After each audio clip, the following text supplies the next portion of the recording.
So water drips from the damp ceiling, splashing into a pool below, the sound echoing through the cavern. Large rock formations, common to damp caverns, adorn the area, sticking up out of the water and hanging down from the roof. The echoing rhythm of dripping water is suddenly shattered by a forlorn wail coming from somewhere deeper in the cave. And as the unearthly cry washes through the area, one of the rock formations subtly shifts.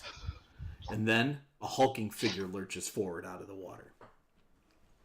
So last week, you guys kind of wrapped up the early beginning chapters of the 7-7's Adventuring Guild. You had no official place to call your home, but after doing a job for the military, which very uncomfortably led to you serving the Red Rocks, and finding out what happened to most of your parents and older siblings, you were awarded with a decent sum of cash and a guild hall that you'll have to restore. You also made a few very startling discoveries. Unknowns to most of the people in the area, there was a giant canyon that apparently burst forth during the earthquake, and that unfortunately Yuan-Ti are now crawling up out of it and threatening to harass the area. So the military has been put on an even more high alert than they already were, and with their resources stretched fairly thin. And that is the environment that we enter into this week's Go. Now, having an official place for your guild to call home has led to some very interesting things. You've gotten more contracts this last week than you normally do. And so we're going to handle some of those right away, right from the get-go here. So I want to explain a little further how this stuff is going to work.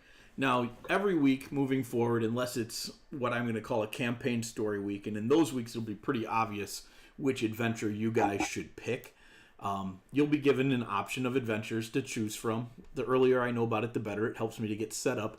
But your guild members will act as extensions of yourselves by going on the other missions.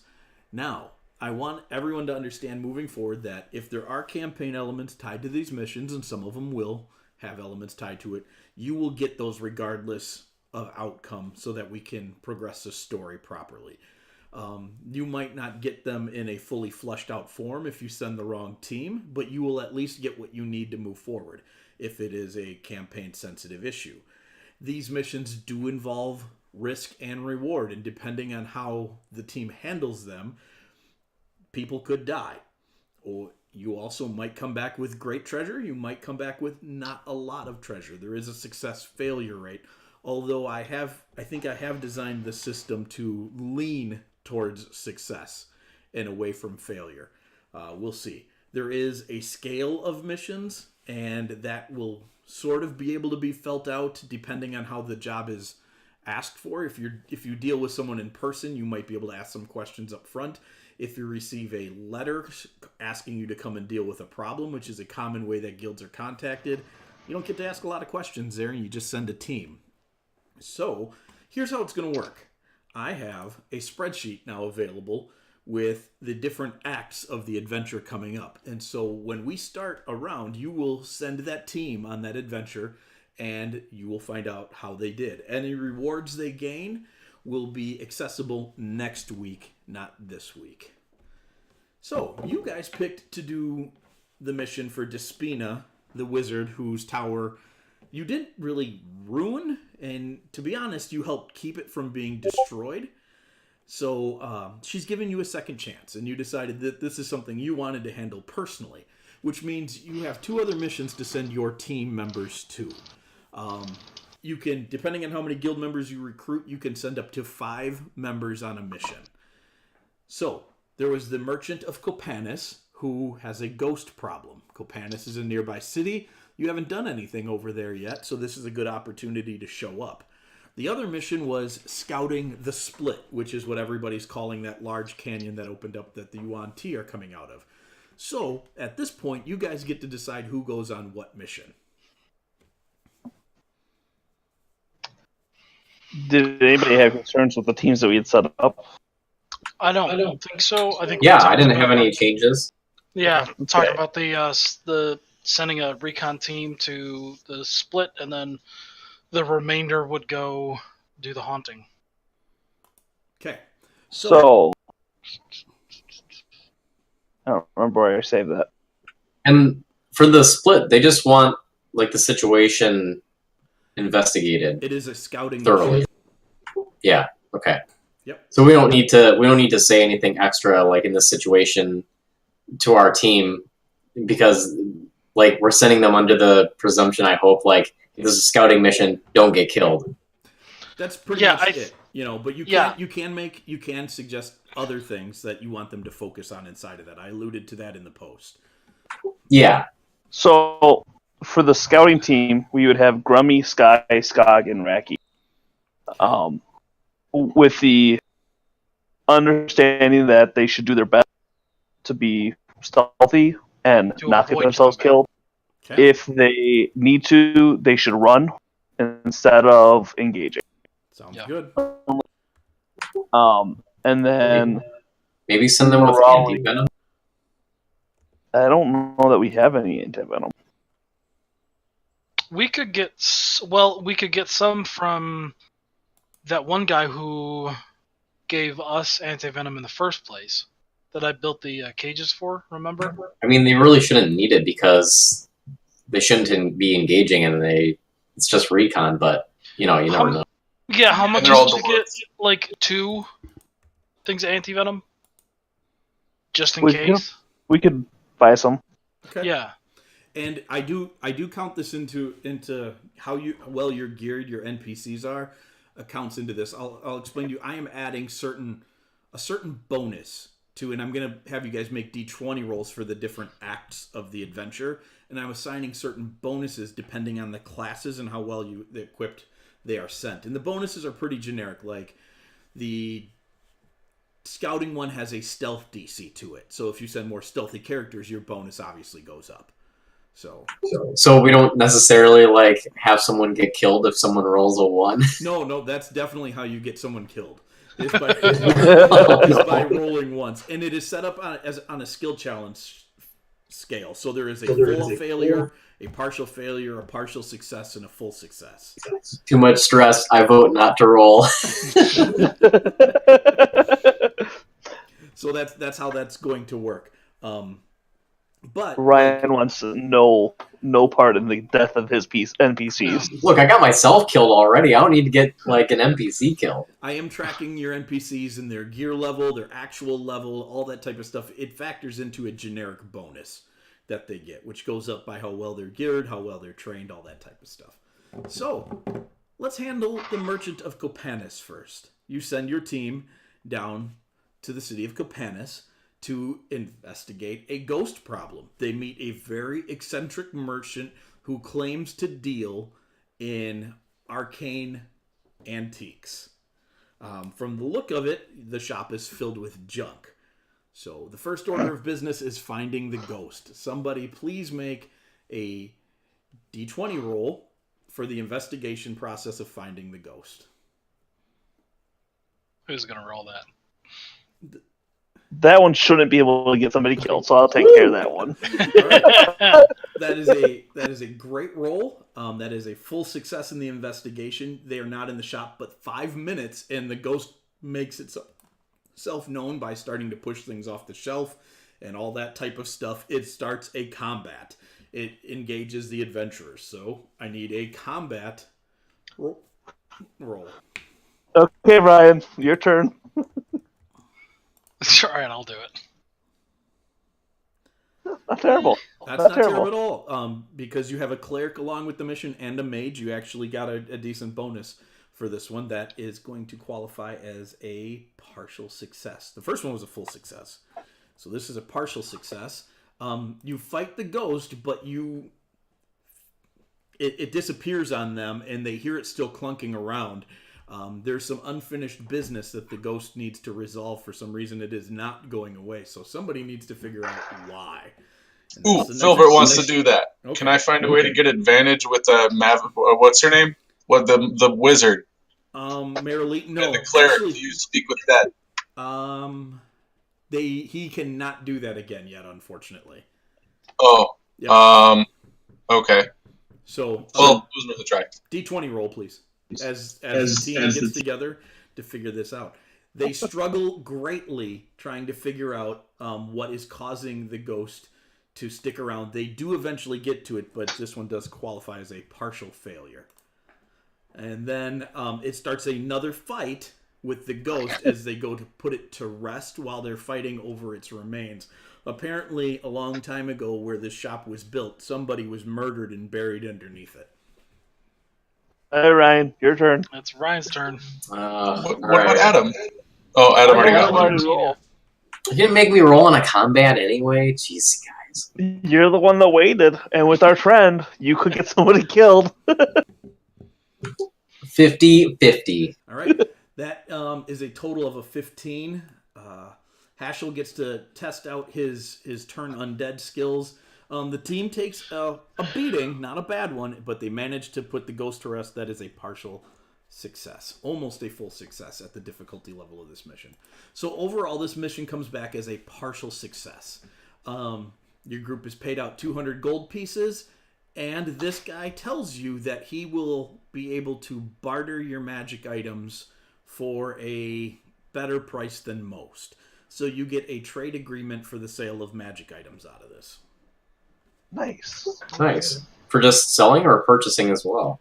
He has a harder time purchasing. Magic items in the Kren Empire are very hard to purchase because they're usually snatched up by the military.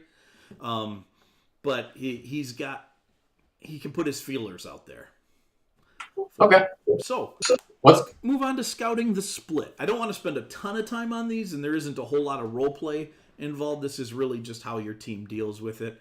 The role play aspect comes into your setup. And every once in a while, like Tony was doing, where he asked if a certain character could use a magic item, that would be acceptable. But let's not get too much into the deep weeds of choices with these. So, you need to scout the split. So let's scout the west side of the split, the area that you guys first found. I need a D20 stealth check. Okay, I'll go. I'll go.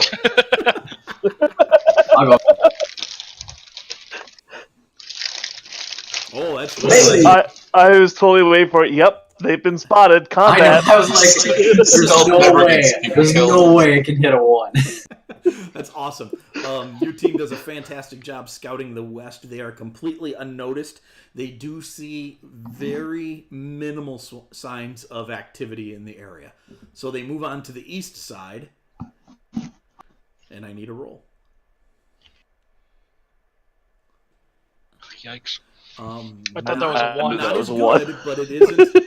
It does qualify as a partial success. The partial success for difficulty for this particular mission, the minimum was 12, and they have a +5 to their stealth, so that is what you got. Right, sweet. So, not terrible roll. They see a greater amount of Yuan-Ti activity. In fact, they actually see a few of them.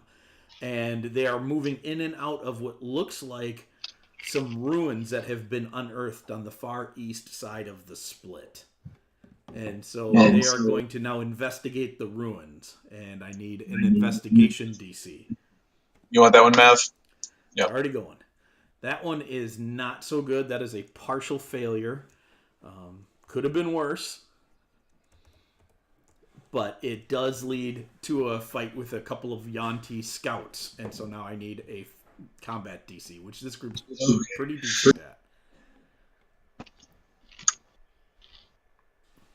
Nope. Oh, it showed up 12 on here for me. Shut up, as a 3 for We'll me. take the 12. Nope, it says 2, so it's going to be a 2. That is a partial failure as well. Skog is hurt pretty bad barbarianing up for everybody. Or is it Raki? Whichever one's the barbarian. Takes a pretty good pounding in this. He does manage to pull it off, though. Nobody dies.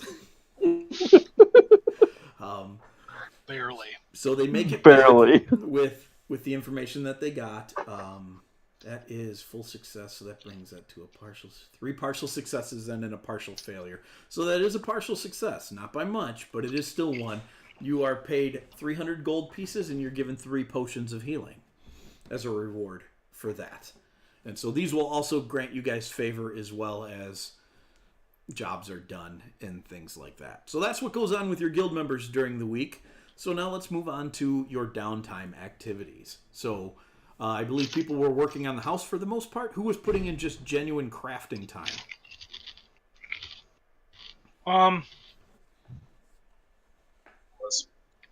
I'll put in. I'll put in a couple days of crafting. Hey, Mike. Yeah, Ryan. What was asked if you would allow this, or if you did, like how you would do it. But is it possible, like if Othig wanted to work on the house, like to almost the point of exhaustion? I mean, obviously he'd be able to recover over his time, but it's like that's how much and how hard he wants to work. So I don't know if that's a possibility or not. I don't want to overcomplicate the system, because if we start doing that, then people are going to be like, "Oh, I want to do that for my extra crafting." But yeah. Here's how I was going to address that. Some of you have built up quite a bit of crafting points. If you would like to spend some of them to put the house more in order, you can dump as many of those into it as you want, which could represent your extra hard work. So that's up to you guys how you want to handle that. I felt like I was spending the crafting points that I was rolling every week on whatever I said I was doing. Well, you're supposed to be building them up like a currency. So if you haven't been tracking them, you might want to go back and rewatch the videos and track them. I guess I need to do that. Unless you're spending them on actually creating an item, you don't spend crafting points. Okay. So they accumulate and are spent. So you'd be able to dump crafting points into the house if you wanted to. How much did you say was crafting points would take off? I don't remember. Gold. It's in the Discord somewhere. Okay. Probably under building discussion. We can look that up later and figure it out next week. Okay. So how many days of crafting do we get? Every 10 crafting points is 5 gold. Yep, there it is. Okay. You could, if you don't do anything else other than work on crafting, you can have 6 days worth. Because at least one day every go is spent for you guys adventuring. So. Are we rolling 6 dice? If we're working on the house, are we doing 6 dice like we're crafting, and then just putting those into the house, or how are we doing that? Exactly. That is exactly how you should be doing that. So if you're working on the house alone, or that's where I was getting to next, the days you spend working on the house, roll your crafting rolls, and then you can put those towards discounting your house. I get it. Okay, cool. So those 2 are just my own personal? Yep. And then the next, 4 days? Yep. You can dump into the house. Jeez, I clearly don't care about the house. Not too bad. It's coming around. You're just distraught at the beginning of how busted up it is. Yeah. You don't care nearly as little as I care about, apparently. So go ahead and track those numbers, and you can post those numbers directly into the building discussion page, and then we'll add them up later. Okay. I don't want to get too lost into that right now. That's fine. And then you can dump any of your other crafting points that you've accumulated into there as well later, and all that type of stuff. All right, so those numbers are out. Your crafting has been taken care of. Phil, you and I should probably have a little bit longer discussion maybe after this week about the time it takes you to craft a potion and which ones you're making, just so we're on the same page before we get to an event. I was listening to last week's, and I realized that I surprised you with the fact that all of the potential powers of a reagent aren't happening all at once. So I want to make sure. I have that figured out now. I haven't made any new potions. Okay. I have the things marked as the potion they can make. Okay. And then I'll worry about it from there once I actually make the potion. Okay. I believe maybe I didn't make the tables public.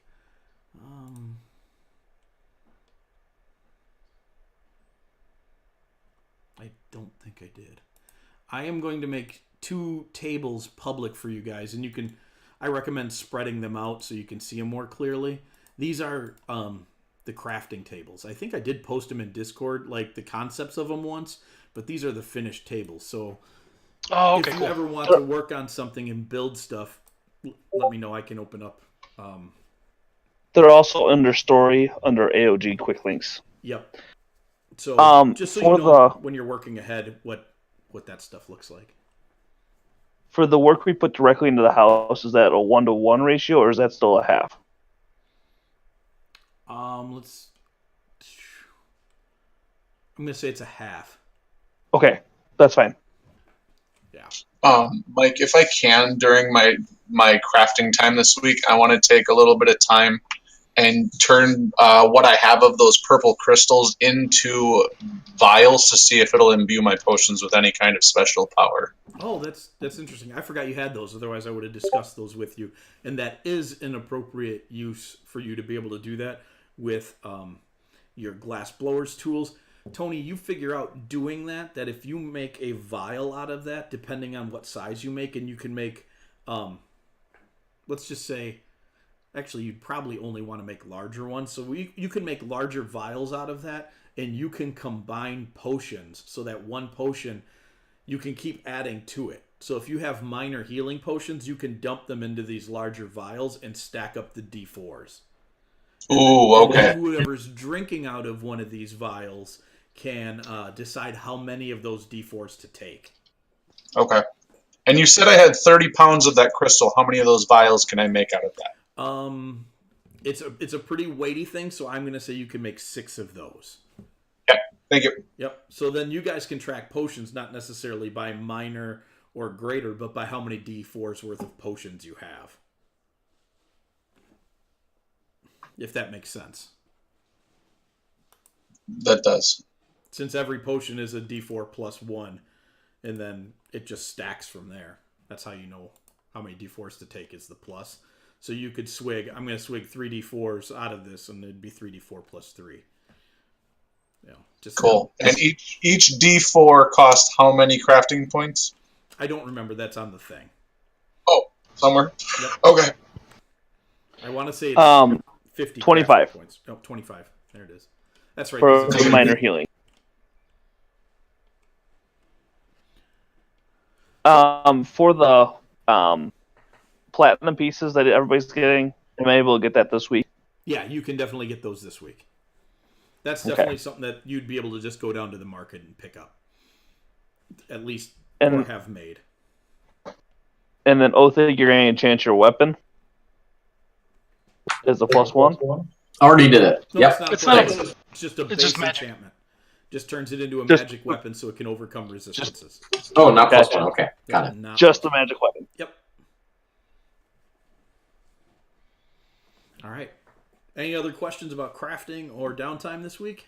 And then there's some news events that might cause some downtime as well. So I'm going to move on to those unless there's a question. All right. So most of you have heard that Thurin Redrock was assassinated during the peace summit between the Sons of the Sphinx and the Empire. The firstborn of Kren had interposed themselves into that summit and laid charges against the Emperor. Turns out that during the middle of that, a group of assassins showed up and attacked all of the delegates. The people hired to protect those delegates almost succeeded in protecting everybody. Unfortunately, well, I guess it's unfortunate for some and fairly fortunate for others. Thurin did not survive the ordeal. He was killed near the end of the fight. The assassins were using Reaper poison, and Thurin melted. Excellent. Grummy is excited about this. Yep. The Emperor does not seem too distraught about it. A lot of the people are, though. A good chunk of the country is pretty distraught about it. It really reinforces the call of the firstborn of Krenshad. There's a large portion of the country that believes the Emperor set up the whole thing in order to eliminate a high-ranking member of the firstborn. The Emperor says that's ridiculous, but that's the state of the gossip in towns and cities are right now either way. It was probably started by Thanik. So, the other news that is going on, Deviant Mercury makes his way into town. All right. How's he doing? Well, he got fired. And so have all the other locals who work for the Red Rocks. Some 30 Elenos residents have all been fired by the Red Rocks. There are no longer any locals working for them. They only now have mercenaries and outsourced people running all of their compounds. And to make matters worse, under the banner of the Firstborn, the Red Rocks have now set up checkpoints along the northeastern road out of town. They're allowed to do that? Well, there's not really anybody to stop them at the moment, and they are using a lot of ex-military and official-looking people. So far, they're not harassing anybody, really, but they are definitely out there guarding the roads and watching everybody who goes past it. Hey, when we when we inevitably go past one of these, will I recognize that guy who's watching me from the cliffside? Like, would I recognize him? I was like, "Do you need anything?" And you're like, "No, I'm good." It's not like, no, man. That guy. And just pushed off. Well, we'll see when we get there. In about a half hour. Yeah. That, unfortunately, is the end of Deviant Mercury's service for you. However, they were paid. What do you call them when somebody gets fired? Severance pay, and he does have enough to move out of town, so he is headed southeast to Capanis with his family. Okay. I assume this firing was only their willing help, not their slaves. Correct. Their slaves are still Slaves. Who was this guy again? This was your spy. Defiant Mercury. I never realized he had a name. Yeah. We named him Defiant Mercury. Andy looked up a good spy name. Oh, yeah, that's right. That's right.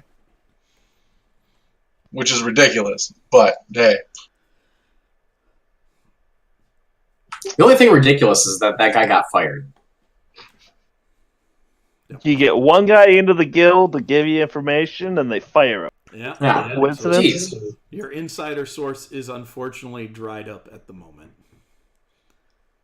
Anything else you guys want to do before we move on with the adventure?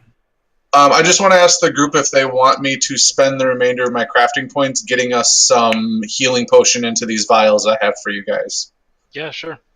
Do you want me to spend all of them, or do you just want me to spend a few of them? How many do we have? Like, I have 3, right? You have, so I went through and I made a few. You have 3 minor healing potions that you can dump into one of these bottles. So you have 3d4 plus 3 available. Ryan has a total of 4d4 plus 4 available. Okay. And that's what I spent off of the original bunch that I have. I have enough right now that I could make a bunch more. I am going to pause you there, and I am going to say that you feel very strongly that they should not mix colored healing potions. So if you're not making standard by recipe healing potions, if you're making special ones from unique ingredients, you probably should not mix those. Oh. Wait a minute. Can this conversation be happening around Thanik? Of course. I'm talking to an entity I regularly call DM. You should mix those. So You should definitely mix those and then give them to me. If you do, So, you create an unstable healing potion, and you do not know what will happen when it is consumed. What Is about that when what- it's thrown? Thanic's gonna be a girl! No, what about when it's thrown? I believe these are imbibe potions. I haven't figured out how to aerosol it yet. He's just thinking if the liquid is volatile enough to, on impact, cause an effect. Oh gosh. You should No. work on that. You I'll should work work on- on that. You and I will have some ideas to share. Yeah, you work on an aerosol style like compression system for a Here's healing all you grenade. need. Here's all you need, okay? A rag sticking out of it that's on fire. I mean, I have the gust of wind spell. I could use that. So I don't have any reagents for just typical healing potions, do I? Is that something I would need to acquire? No, you can just make those with your crafting points. Okay, and then the items I have allow me to make additional potions, but those are a different color. So all of the ones you have, Thanak, are not regular healing potions. Inwardly, all of Adam's characters yell out, "I've got bombs!" I got bombs! I'm gonna have Thank you, Andy. bombs! That's true too. You do got to pay attention to that. And as you get more skilled, as your proficiencies go up, you'll be able to cut that time down. Or if you get access to good alchemy facilities, things like that. But right now, with the setup that you got, that's what you get. Okay. So that with is- what I have, I sorry, can go make something more volatile. That's what I'll probably end up doing. Okay. In the long run, that is definitely something that I'd like to look at for the guild hall. Is Oh yeah, of course. higher quality. I'd like to make that into more of like a full service skill center, like blacksmith, Yeah. Yeah, alchemist, yeah, like stuff that we would all use. Mm-hmm. like Yeah. the Grandabacks are coming back to Elenos for good. Yep. Yeah. With Well, their right now there awesomeness. is a public crafting facility, but the facilities there are pretty rudimentary. It's just basically for commoners to do stuff. So it's not good equipment, but it's serviceable. But putting a good place in your own place is not a bad idea. All right. Mike, real quick, I know you mentioned it about healing potions. Am I able to mix, like the reagent potions. for levitation or for translocation into a more potent dose? That's something we can talk about. Okay. But the short answer to that is yes. Okay. But Increasing the distance or things like that. Yeah, we'll figure out how best to make that work that is functional. So Yes. I'm more and more picturing Phil with a giant syringe, and it's just not. as long as you stay away from the rubber hose and the heated spoon, we're probably okay. Those are Othic's bag. All right. Those blow up. So as you guys are wrapping up your week of downtime, working on your house, you're spending the afternoon, evening at the inn like you normally do, getting ready to have a good time for the rest of the night. Most everybody else is gone on a mission, and you're waiting for them all to get back. And the team that goes to Copanis is just on its way out the door, actually.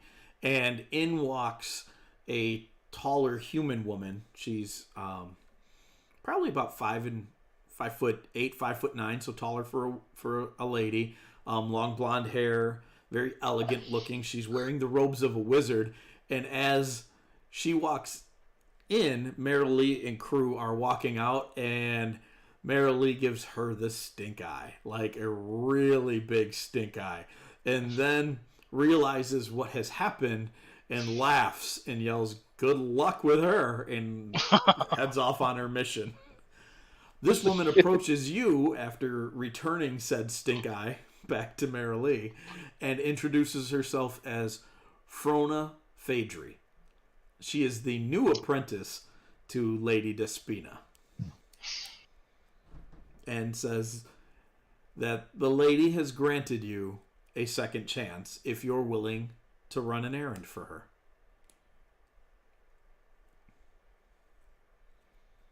Yes. Mav will pull out the contract. Okay. Who's this? This is Lady Despina's new apprentice. She introduces herself again, looks a little put off, like, I've already done this. Why am I doing it? Phil doesn't know who Despina is. The wizard whose tower the boys... Right, Phil. I don't think Phil has really been filled in on that. I'm sure he has been. Fair. Yeah. You guys are pretty open with one another. Just because you miss a week doesn't mean they've kept it all a secret. There's not really anything to keep a secret. Well, since that happened, Thanik was gone. Othic died. I just kind of figured it wasn't really talked about because there were other things. I can only assume that you were like, "Where's Thanik?" Like immediately. Within the first actually, day. he wasn't, because he came running back all panicked about Oh, the that's sleeper right. waking up. That's right. I think it would have gotten settled. So Yeah. You would have known. We had a long trip. Right, because what's her name came back with him. Yep. Yeah. Yep. So, basically, Frona outlines a simple task that leaves some variables in the contract. Despina wants some pearlescent mollusks collected from a cavern not too far to the west, out in the Broken Plains. She would like at least 20 of these, and she is willing to pay 10 gold apiece for them.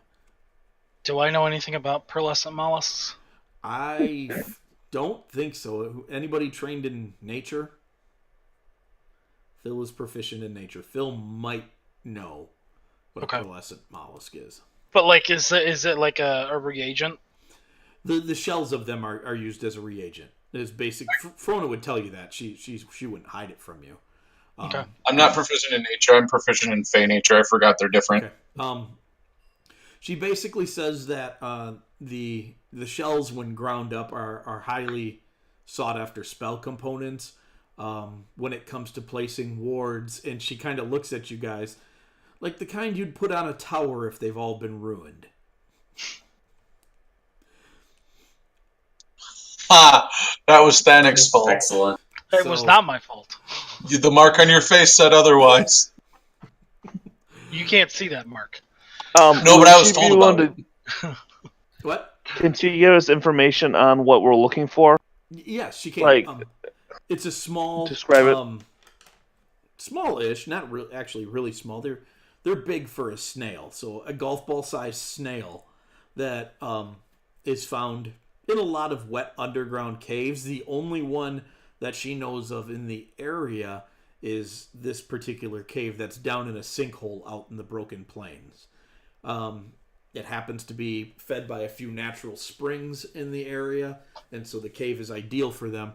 The easiest way to find them is to go to the cave and use a light source and watch for it to reflect off of them as they crawl across the walls or under the water. Otherwise, they're pretty hard to spot. Filbert. Is it a creature? Yeah, it's an animal. Locate them. What I just say that to the room. I can locate animals. Yes, you can. Doesn't that just get you within? It tells you like a certain direction within so 5 much miles. Yeah, but we know where they are. I mean, is it going to be able to like lead you right to it? Like walk up to it? Yeah, pretty sure. It will definitely help in the rolls you make if he's using his animal paying senses. So, she said Despina will pay for more if you happen to find more, but she wants at least 20. Okay. How fragile are they? Not terribly, and even if the shells are broken or cracked, they're still good because she's just going to powder them anyways. Okay. Am I remembering correctly that we have a bag of holding?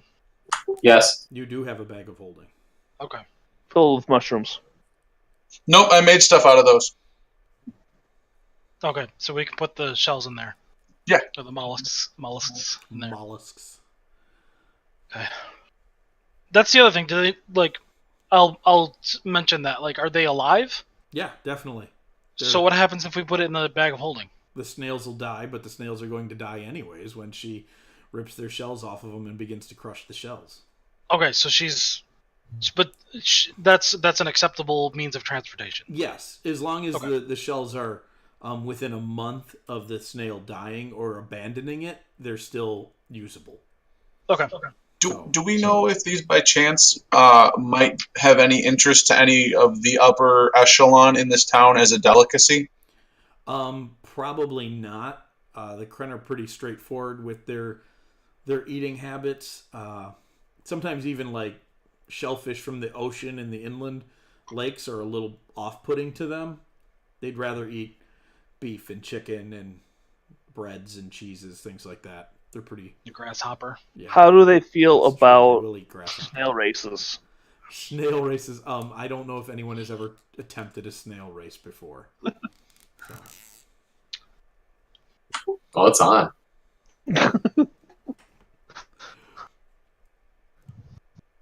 Any other questions for Frona? Okay. She passes you a silver bell, and she says, "When you arrive back in town from your job, ring this once. I will be here the next day to collect." Okay.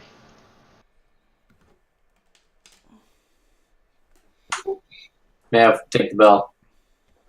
Mav is taking the bell. Okay. Does she want us to just bring up right to Despina's tower, or should we? No, Despina would prefer that you not go to her tower. Sounds good. I can't imagine why. Yeah, Verona will collect them from you here.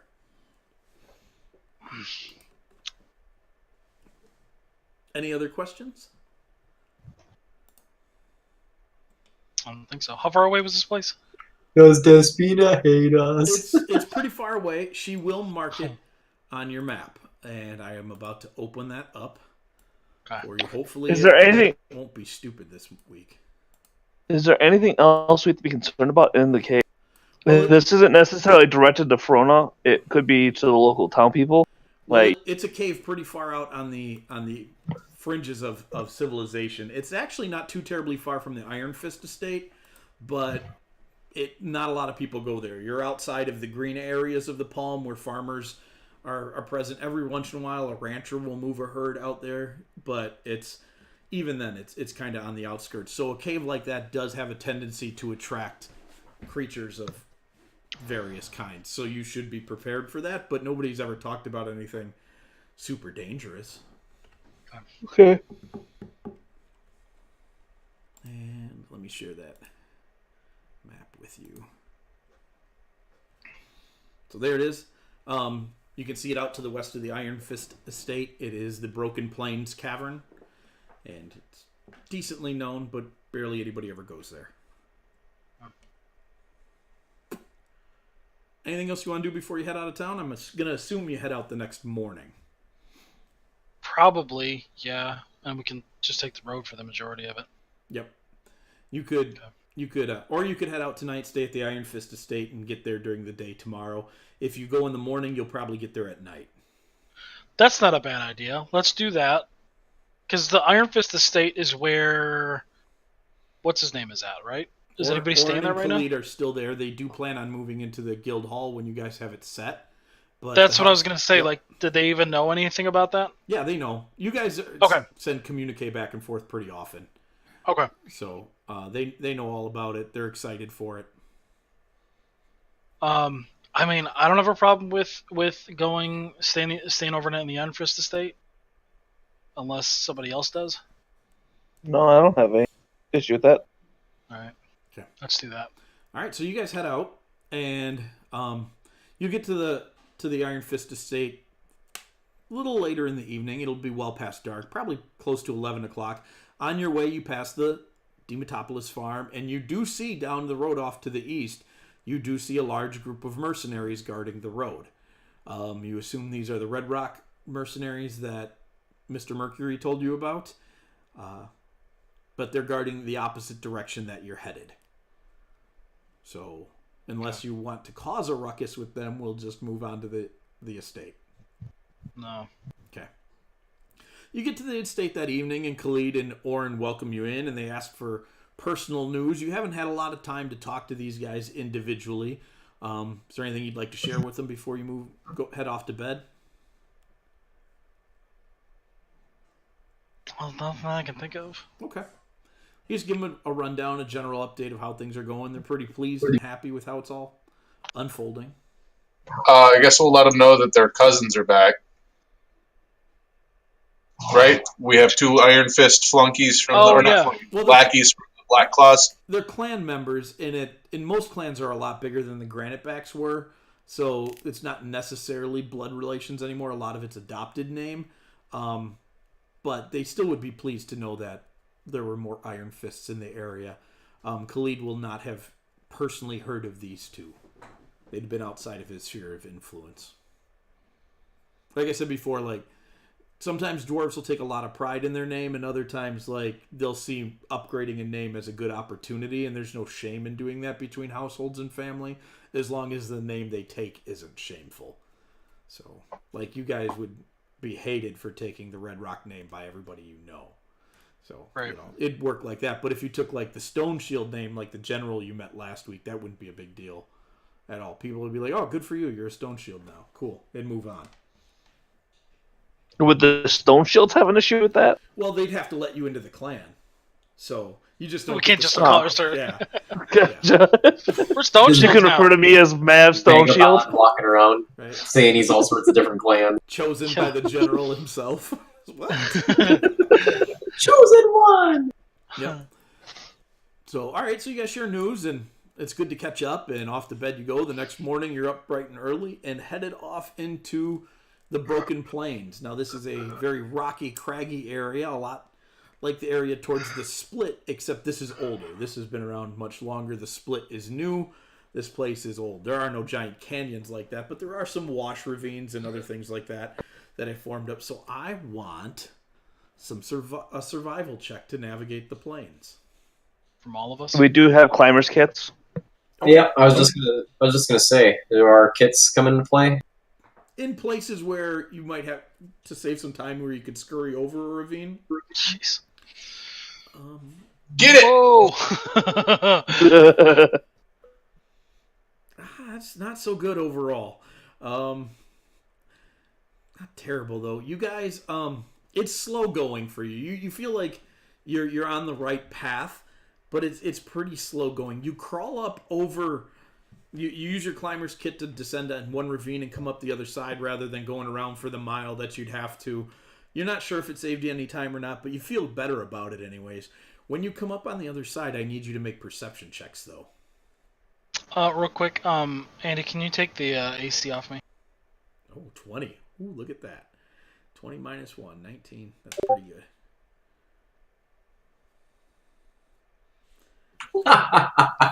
So, Filbert?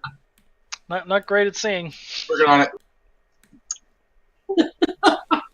Listen, I killed it last round, so All right, relax. Filbert, you and Othig crawl up over the edge of this ravine, and you see this cute little creature sitting on a rock. You shouldn't say little. It's maybe sheep-sized. It kind of looks like a bear with 3 real long claws on its toes and its feet. And as it looks at you, it makes this cute noise. It's like almost like a goat sound, but it's like, "Meh!" And you don't quite know what this thing is. I do have a picture of it if you'd like to see it.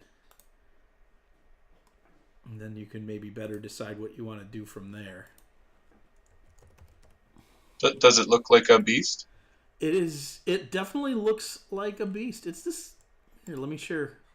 I gotta share a map with you now in order to display it, because I have it in token form. So. Oh! And he's just hanging out on a rock.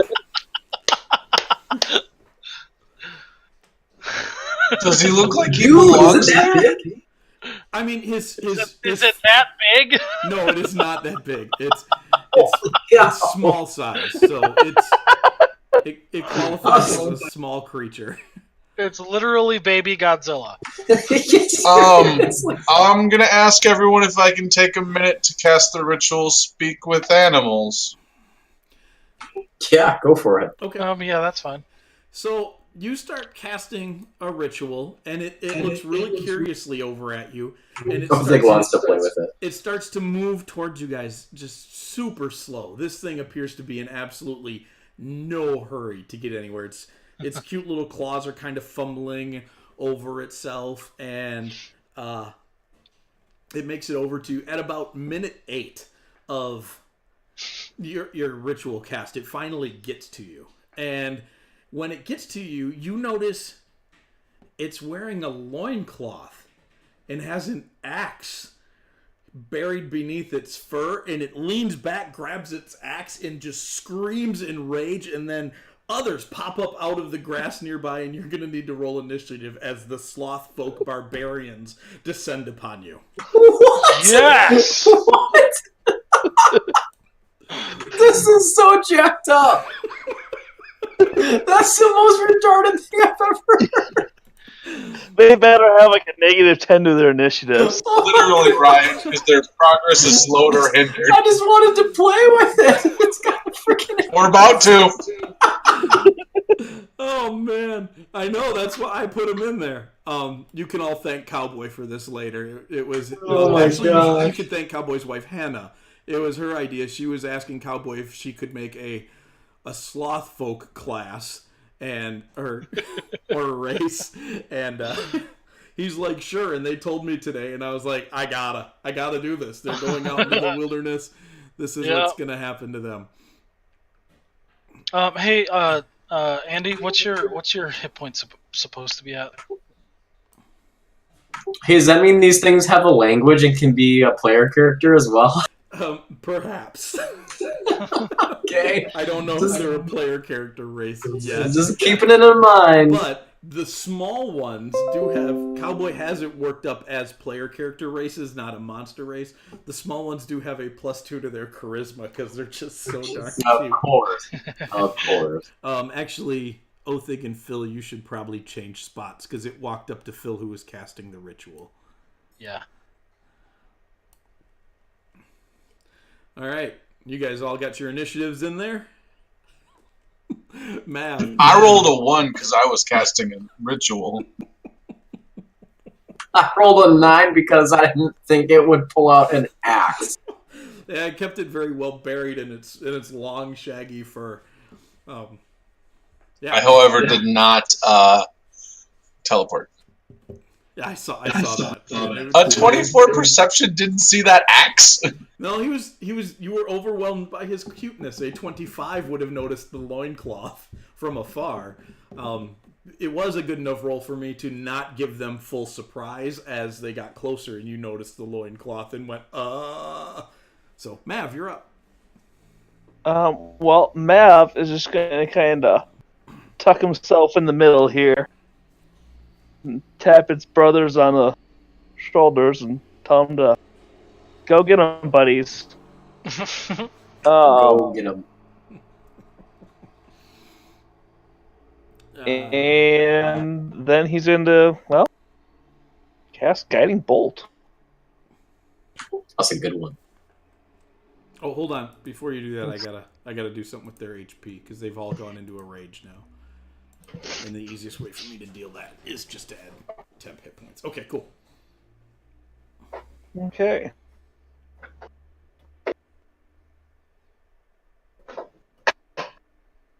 Slothfolk Barbarian 4. Give me a break. Come on, it was like the greatest thing ever, and you know it. Oh my gosh. No, I'm not saying he's got not. 0. I didn't do it right. I'm fixing it.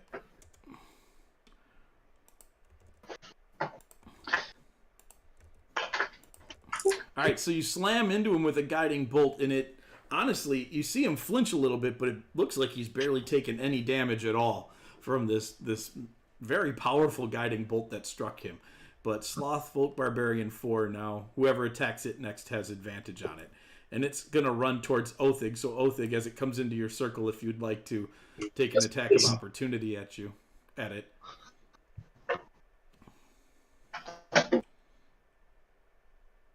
Oh yeah, that'll hit. That'll do. So you wallop the Slothfolk Barbarian, and now Partially absorbed? he is starting to look. He is starting to look like you've actually gotten through and started to hurt him. But he's just like crazy angry and yelling and screaming, and so he pulls out his axe and he's gonna take 2 swings at you, and he is attacking very recklessly. So that's going to be a nat 20, and his second attack is going to be... What's your ACO thing? 16 at the moment. 16. Okay, so he is going to hit you with both attacks. And the first one is going to do 14 damage to you, and the second one is going to do only 3 damage to you. All right. This Slothfolk Barbarian is going in his rage, attacking recklessly, going to attack Filbert, who is still staring at it like, for real, little guy? And it was so like into hitting him that it managed to swing really way too wildly, even with reckless attack. Filbert, what's your AC normally? 17. 17, and he's going to end up missing you with both attacks. And so, Thanak, you're up. Let's see. I will.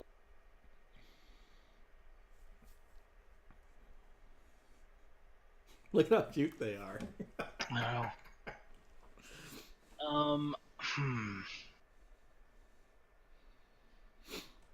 I will.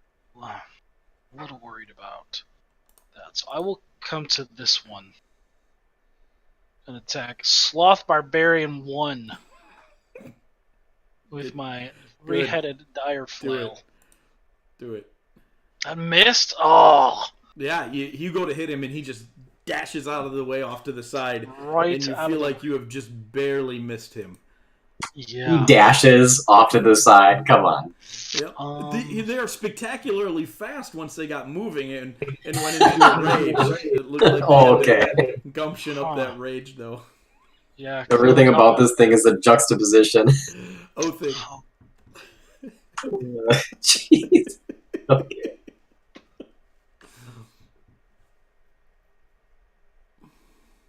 Oh, that's not at advantage anymore, huh? Oh, that's a bummer. Oh no, it should still be at advantage. He's raging. He attacked recklessly. Oh, okay. He doesn't have the. No, he doesn't have it on him. But that will. Oh, there you go. Oh man. Filbert. Oh, no, hang on. Oh yeah, butt swing. No, never mind. Go. That's still at advantage though. Oh, yeah, that's true. Okay, hold on. I'll get one more in there. Nope. Nope. Oh my gosh! Oh my gosh! Filbert. Filbert is upset that this adorable thing is yeah, biting him or whatever it's doing. So he's gonna turn into a Sloth. no. Oh. I thought about it. I genuinely thought about it, and then it attacked me, and I was like, no, I no longer want to do that. So I'm gonna turn into a giant hyena. Okay. Hi, Annie. Hi, Annie. You turn into the laughing doggo. Yep. That's almost exactly what I was just about to say. So there's that. There's some temp hit points. Ooh, that was a bad roll. That'll be all right. And then I'm gonna get. And you said 4 looks like it's injured. 4 has actually been injured. All right. Well, I'm gonna attack number 4 then With advantage. Yep. with advantage. In a moment, you'll always have advantage on them because they are going to continue to attack recklessly after the other two go. It'll be that way till the end of the fight. Well, that'll hit. Yep. Kill it. Ah, yeah. Oh. You tear into it hard and you rip it to shreds and you start shaking it around. When you kill a creature with your action, you may move up to half your speed and make another bite attack. So I'm going to not have to move, but then I'm going to attack Barbarian Folk number 2. Okay. Nice. That's going to Oh, that one I would have had advantage also. Yeah, you can re-roll it. So, just in case you get that 20. Nope. Okay, so it'll still hit. I bite that one, and I just yip hyena noises, and I'll end my turn just kind of like thrashing it around. Sounds good. All right, so this guy is going to run up to the doggo, seeing it being dangerous now. So, Othig, you can make your attack as he runs into your zone. And Was that an advantage again? That is not yet. He's not attacked yet, so he hasn't attacked recklessly. So this guy you will not. Oh my gosh! Holy cow, man. Okay, so he is now going to make his 2 attacks against Filbert. And what's your AC as a hyena, Filbert? 13. Okay, he is going to hit you with both. So that is going to be... Oops.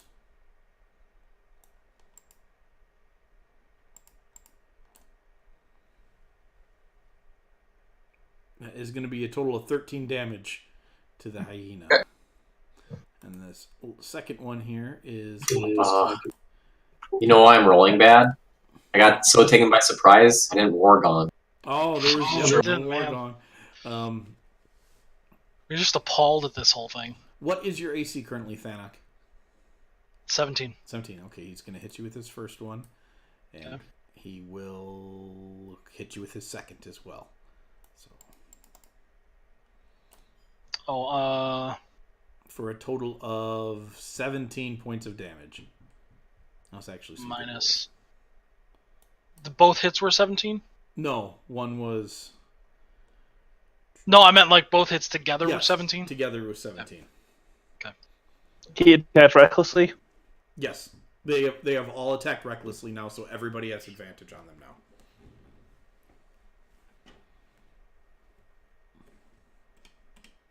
I'm going to use my Bastion ability for the one time today, and add 10 to that attack.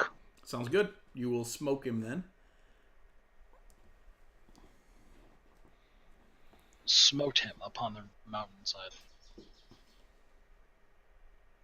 All right. And that is all I shall do. All right. Let's see.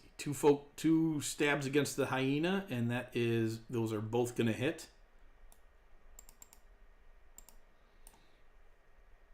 And Hyena Phil is going to take 15 damage from that. And then it is Thanok's turn. Alright. Attack him again with the dire flail. Let's go with advantage, right? Oh my gosh, you kidding me? Holy cow. Yep. This is so embarrassing. Yeah, I'm after gonna- last week. I'm gonna What'd you say? You've just seriously underestimated the nimbleness of a barbarian sloth. You come around with this Yeah. wide spread of weaponry, and he just kind of like cartwheels over it and just bares its big sloth teeth and claws and acts at you. Jeez, I'm gonna do an action surge. Is that gonna hit him? What? Holy cow! Holy cow! Nope. All right. Nope. Double threes. Definitely not. Wow. You come back the other way, coming back around, and he just kind of like ducks under it this time and looks at you and makes that cute sloth sound, but you know it's not cute because he's trying to rip your throat out. Yeah. Othin. This is embarrassing. Seriously. Alright, attacking at advantage on number 3. I know I'm doing good because Tony hasn't stopped shaking his head the whole fight. He's just staring at him, laughing, going, "I can't believe this is happening." It just makes me laugh. Alright, Fights let's is fun until reroll. it's not.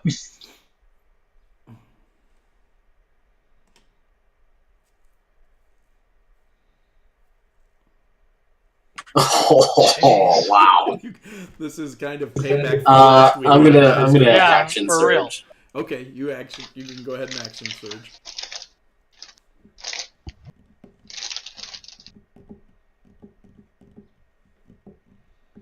Yeah, there it goes.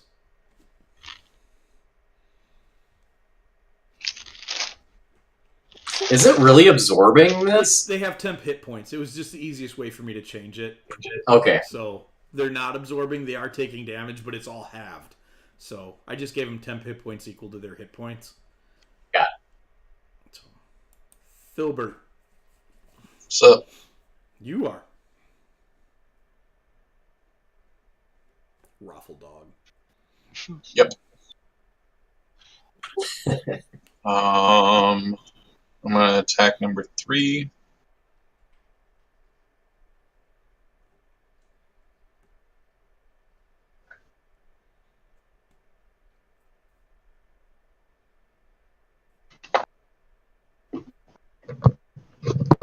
Hey.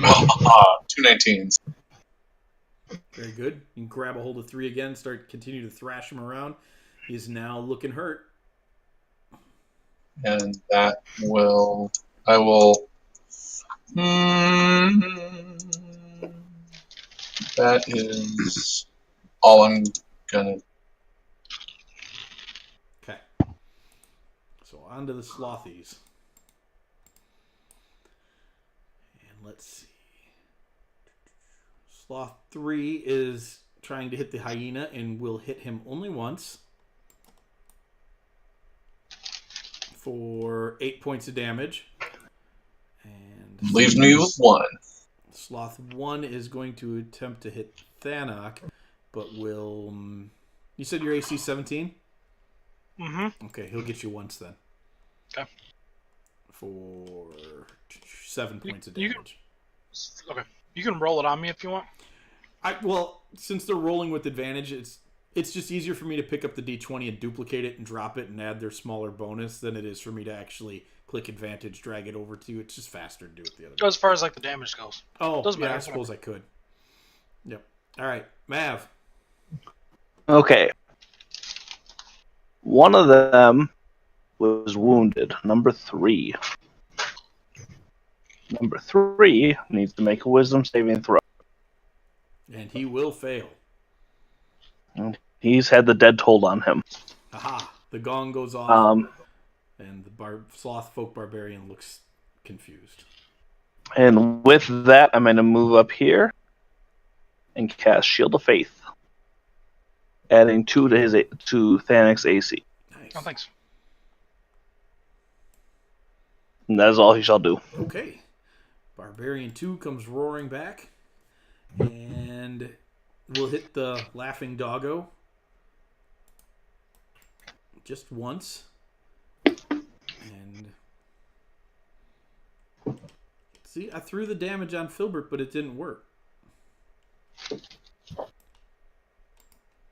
Oh, that's why. What? Oh, that's why. There it goes. There it goes.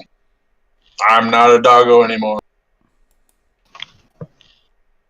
Hey, Mike. Yeah. For the Should only have polar, been 9.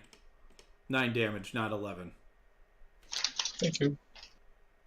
For the polar, for the butt swing attack, does it have to be the same target? no, you can swing at a different target, but you do Great. have. Yeah, it does have to be within 5 feet of you. Yep, no problem. Thanak, you're up. I'm gonna hit him now. Do it. Try. Super angry. Hold on. You have at least off tanked this sloth. Wow. the time. Yep, you do I manage have. to clobber What is him. that? Ooh, and you clobber him hard. Nice. Nice. All right. And I think that's it. Othig. That's it. Okay. Is number 2 really still unhealthy? It's not a wound. It still has its extra hit points. Suck. Okay.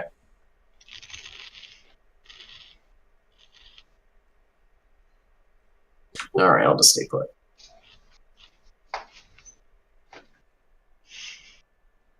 Still at advantage, right? Correct. Gosh. This fight had gone a lot quicker if you guys could hit something. Yeah. Oh my gosh. All right. To be fair, their AC is a little on the higher side, but still, they're just dancing around your attacks, making you feel bad about yourself. Filbert. For real. Yeah, there's a lot of feeling bad. Filbert is confused that he's not a hyena anymore. And he's just going to look at this one that's next to him, just scold it for being a bad creature. And then he's going to turn into a hyena again. Okay. It looks right back at you and says, "You're a bad creature!" Oh gosh! I didn't expect that. So Oh, that's a lot more temp hit points. much better. I'll bite this little jerk.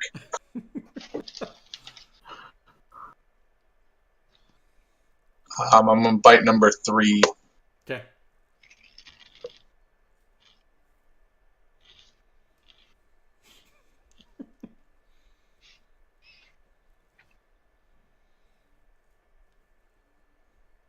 Oh, yeah. Thanik and Othig, how do you not have the same HP?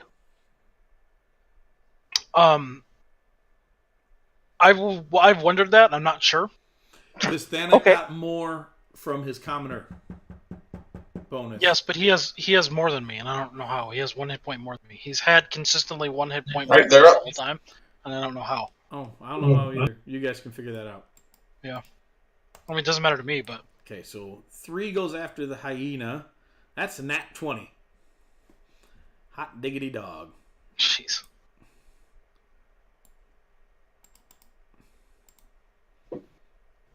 Why can't your creatures ever hit me like this? Oh, that was when I'm terrible. Barbarian.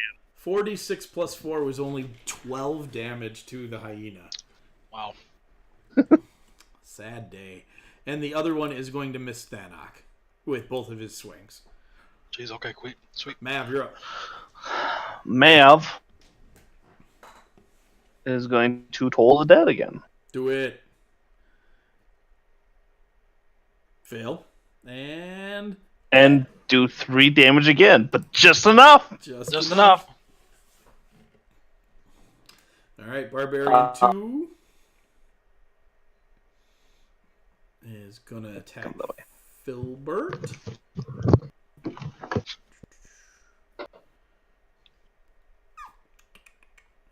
What am I doing? I'm sorry, I confused myself. I fixed it though, I'm not anymore. 22 to hit.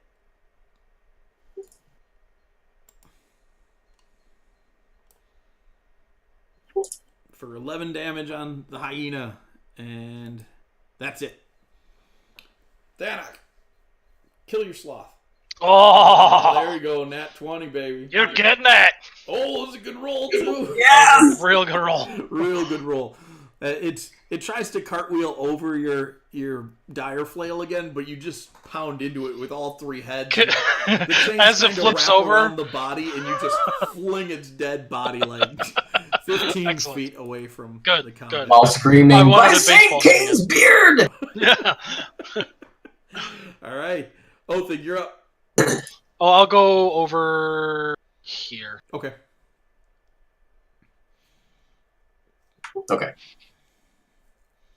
Okay, gonna use Pincer. Okay. Oh, actually, no. You don't need 'Cause to because you doesn't already matter. got advantage. Yeah, I don't need to. Yeah. Ooh.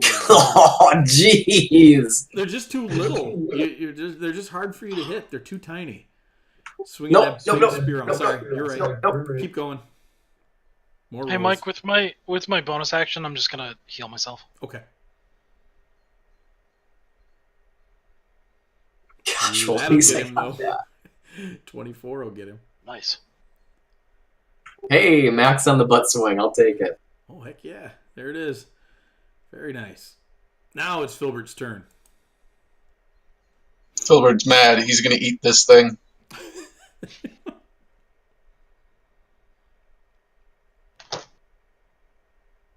You do hit it. Not Ah. though, but it is starting to look hurt now. Mav, Mav is going to toll the dead. do it. Let's see here. No. Unwise creature gets bad saving throw. There Are we these go. things resistant to his damages as well? Or just the piercing, bludgeoning, and slashing? Correct. Okay, so he's doing more damage than what we are. Correct. Okay. It's the barbarian's turn. No, I'm rolling against the hyena. It's they hate the hyena. There's like some sort of like natural anger towards the hyena. It's the Angst. Yep. It's a natural. And so it only hits it with 1 attack. Oh, for minimum damage, only for 4. And now it's Thanek's turn. Thanek Granite back, Sloth Smasher. Sloth Smasher. Yep. And I St. Kane's beard! I think we can canonize that this is where it all starts. Yeah, I'm totally Yes, okay please. with that. After you guys, meet St. Kane, you begin to say it, and the other dwarves in the guild pick up on it, and they all laugh about it, and it just spreads. And the joke's originally that Othig was brought back to the dead by St. Kane's beard. Yes! Yes! So now it's... That's why she doesn't have one. Yeah, she because gave it she back to used it. Othig. Yeah. It was Yeah. the price she paid. Dang. Oh, dear. That's why it's so powerful. Oh, yeah. Oh, man. Yeah. That's the, great. The human woman who sacrificed her beard to bring one of the dwarves' greatest champions back from the grave. Yeah. That's epic. Oh, man. It's so good. So, You have eliminated the sloth folk barbarians. So I would like to Finally. wait for someone to loot them, and then he's gonna eat them as a hyena. Yeah, I'll look through their loot. Honestly, they're not carrying anything at all. They're wearing loincloths made out of woven iron grass and carrying fairly crude battle axes. Okay. Still eat them. I would like to. Do they have like a mantle, like a sloth hood thing? No, they have a sloth head. Yeah, that's what I mean. Like, what are like they look like they are people wearing a sloth skin? No, these are sloth people. Oh, they're actual sloth people. Yes. These are sloth humanoids. I'm gonna take one of their heads. No, it's like Murlocs. Just because you kill one doesn't mean you get a head out of it. Well, there's 4 of them. No, At least they should. actually, They the should drop at rate least, isn't high enough. You still at didn't least have get a 25% drop chance on one. No, their it's head. less than that. You didn't get one. Yep. Remember how all those Murlocs in Westfall had no eyes? Yes. None of them had anything. 8 eyes per head. Couldn't find Zombie one. Murlocs, every single one of them. Okay, but for real land, I want to take its head. And for real land in the fake land, I want to take Yeah. his head. Yeah. All right. You can have a sloth folk head. Yeah. I'm gonna have. I am. And as everybody's like, "What is he doing?" I'm putting up a trophy room. Please tell me that you're gonna take another one to skin it so that you can have a sloth folk like adornment, and the arms and the claws will like hang over like your chest. That, you know how awesome that would be? Well, I have plans for my head. So I want to adorn it with. You do. All right. So you guys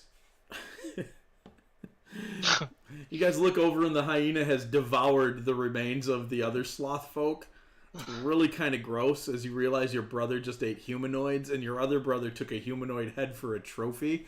It's almost borderline alignment shift territory. So I don't want him to go to waste. Hyenas eat everything. It's been an all-around very traumatizing day yeah, here for the Granitebacks. it really has. You were attacked by a cute little creature you thought might be your friend. I just want everybody to know that my alignment is lawful good, but it's a very specific lawful. Very specific. Your laws and you're good. I follow the laws and of the clan, and I am up for the good of the clan. Uh-huh. Yeah, don't care. Beyond that, yep. Phil is kind of just taking a short rest unless anyone decides we must press forward. What do we get? What do fighters get with the short your rest? second wind back and your action surge, I believe. That's what I thought. So yeah, sure, let's take one. Okay, so you guys take a short rest. Then I'll use my second wind if we're going to take a short rest. Yeah, use it first, and then Right. yeah. And then you can also use hit dice if you want to. Yeah. So, Mike, I regain that channel divinity ability then on the short rest. I believe so. I don't remember when Okay. channel divinities come back, if they're short or long. But I, think I they're believe it's short rest. Yeah, Are they? I thought they were long rest. short. I I'll pull it up. Somebody can look it up real quick. Yeah. He shouldn't need it for a bit yet. Yeah. 2 1s. Dude, that's Better rough. than no hit dice. So Yeah. So you guys take a rest, you recover, you laugh about how ridiculous the last 15 minutes to an hour of your life has been. And how for a moment there you were really worried that one of those sloths might rip somebody's throat out. Vicious little buggers. You've never heard of anyone being even seeing sloth folk, and well, yep, here they are. So you carry on in the direction that you're going, and eventually you come to an area that you're pretty sure you're getting close to the sinkhole, and then you come over a ridge and you spot it. And this is what it looks like. It is a huge hole in the ground that you can hear the splashing of water as you approach it, and as you approach it, you're a pretty good distance away. You're probably maybe an eighth of a mile away.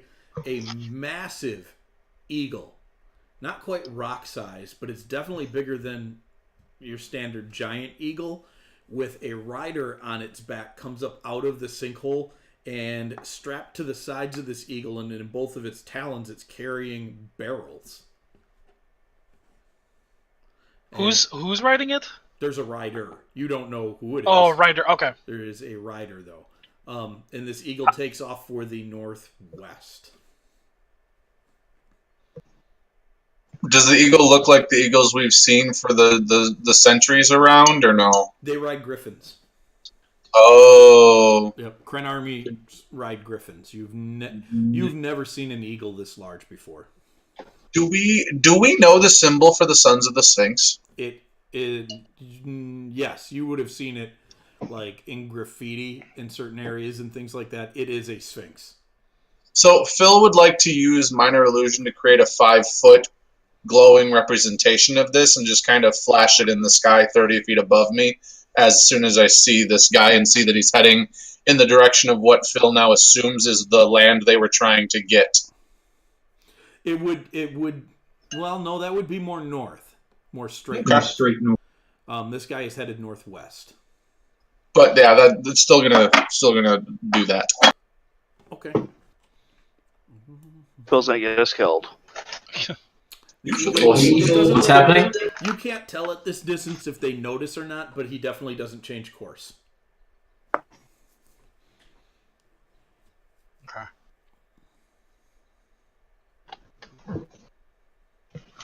So when you guys come up now, you can make your way to the edge of the sinkhole now. Hey, Andy, how long does that 10 minutes. last? Okay, that's off now. Thank you. What do you guys want to do? I want to look down in the sinkhole. Yeah. Over that too. Okay. It's about 100 feet down to the sinkhole.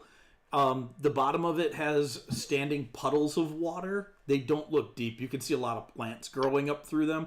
There are 3 places where small streams trickle out of the side of the canyon, but it's still hot out here, so you don't feel like this place ever gets full of water. It probably stays in about this consistency as water evaporates and moves out. It does feel, the air around the edges of the sinkhole feels more moist than other places, but it's very quickly caught in an updraft as the heat pulls the moisture straight up into the air. But there's a lot of green and mud down there. How far down was it, you said? About 100 feet. You do see Total or a what canyon are entrance right there.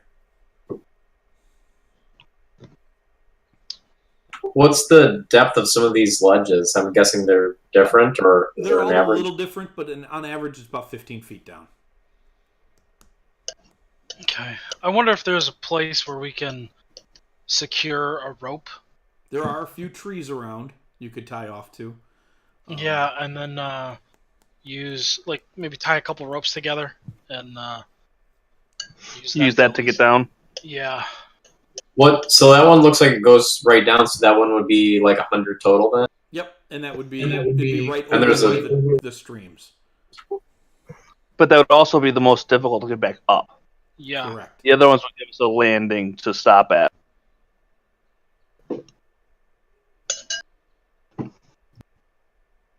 How about that way then? Yes. All right.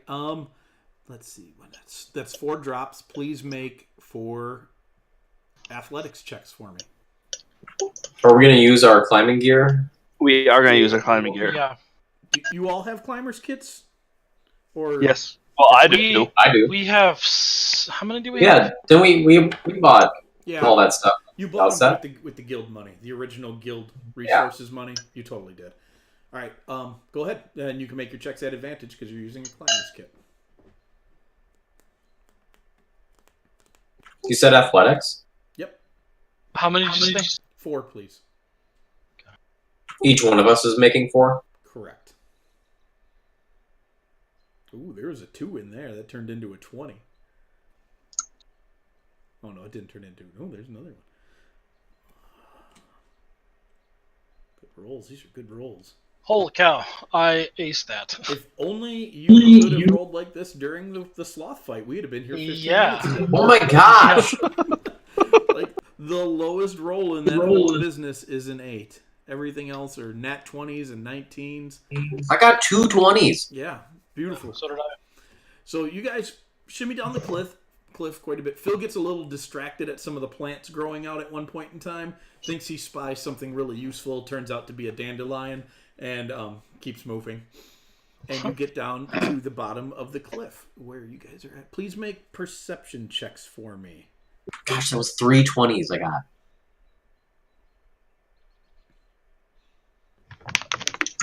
Oh my gosh.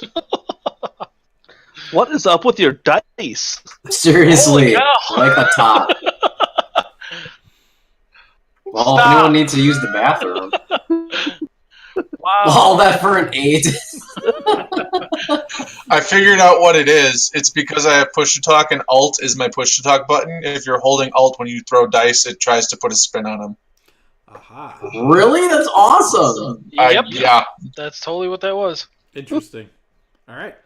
So you guys make it down the cliff, and the minute you hit the mud, you need to roll initiative as these giant pink red worms burst up out of the soil with these huge fanged mouths and start to attempt to leech themselves onto you. Makes Mine it didn't so do it when I dramatic. held Alt. You said initiative? Yes, please. Dang. I'd like to go first, please. Your 20 didn't stay. Whoever rolled It that did. 20. Oh, there it is. It took a second to load it. All right, I'm going to range you guys all at the bottom of the cliff here.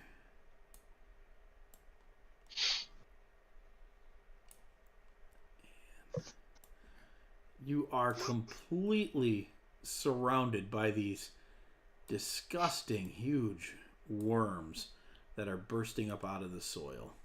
However, they are so big that they can't all get around you all at once. So some of them are going to be lagging out behind the rest of them.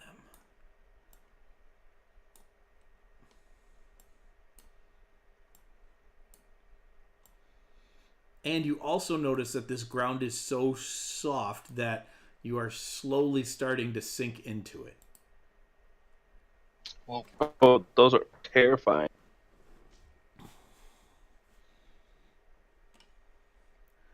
So I got 3 bloodworms, 7, 8, and 4. 7 can't get to you. 8 is going to attack Othig. Even or odd? Even. It's going to attack Filbert. Sorry, Filbert. It misses. It misses. This head just comes like very slowly towards you. These things don't seem to be any big hurry, and it tries to get its mouth on you, but you kind of you pull back a little bit, and it looks confused as to what you just did. Like it didn't expect you to pull away. You were just gonna let it. oh, come on, guys. And It clearly doesn't know Filbert. 4 can't get to you guys yet either. What bad luck! The 2 that rolled the highest, 2 of the highest initiatives can't get to you yet. But Mav, you're up. Mav is going to cast the Guiding Bolt. And he would like to use his plus 10. Because you took a short rest. Because I took a short rest. All right. You blast this thing with that guiding bolt, and it just pops. It splatters everywhere. Jeez. And there's like all this like pinkish, pasty, slimy blood pulp oozing down the side of the cliff. And Thanik. Yeah. Filbert. Oh gosh. Filbert's gonna turn into a hyena. Yeah. You will be squeezing in that space if you do that because you cannot move anybody. And so you will be at disadvantage on attack rolls, and enemies will have advantage against you. That's stupid. Well, if I'm the same size as it and I can grapple it and then push it. Sure, but you'll That's still a lot have of- to make it's a lot of grapple ifs at in there. disadvantage. Oh, okay. Okay. They pop easily, brother. Just shoot it. Well, yeah, but I'm going to take the attack of opportunity and I'm going to move down here so I'm not squeezing. Good. All right.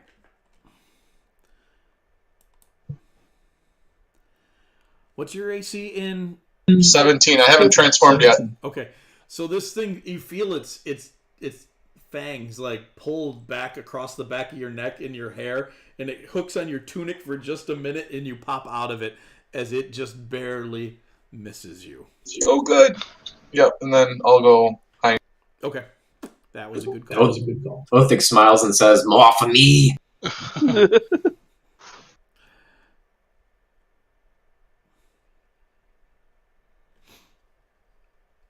Not as nice of a hit point total as last time, but not terrible. That's okay. You win some, you lose some. Yeah. And then, yeah, so Phil move. Is that one in a square, or is that one back further? That one is not in a square. It should be right in front of you there. Okay. I didn't want to move into melee with that one, so that's where I'm going to end, is right there. And then I will attack Bloodworm 6.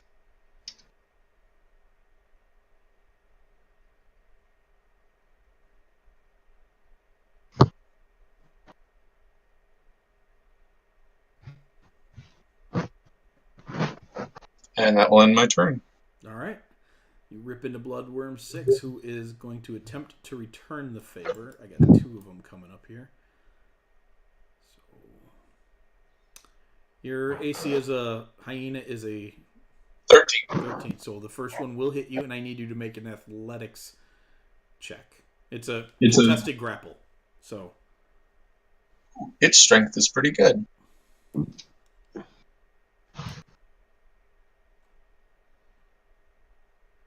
$15. that is enough. You pull its mouth off you, but not before it sucks a bunch of blood out of you. You're hit for 8 damage, and it looks healthier. As a matter of fact, it looks like it is completely healthy. And let's see. It heals for all of the damage it did to me. Yep. It drained you for 8. It healed for 8. Guys, we need to run away. These things are... We're not going to be able to kill these things. No, just gotta focus. Oh, okay. All right, so Bloodworm 2 burrows under the ground. And you can no longer see it. Othig, you're up. Okay.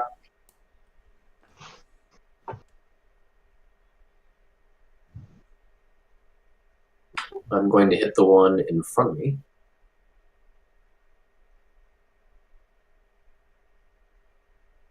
No. No. No, you're not. That's a nat 1. You have -2 to your next, or -5 to your next attack roll. Then is my pole arm going to be my next? Yeah, your butt's going to be your next attack roll. Okay. -5 on it. You will manage to still hit this thing, though. Sweet. It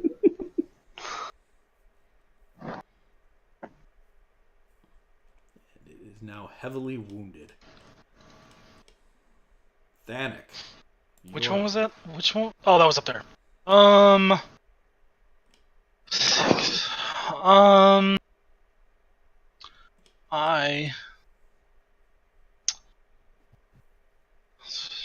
Okay, I am going to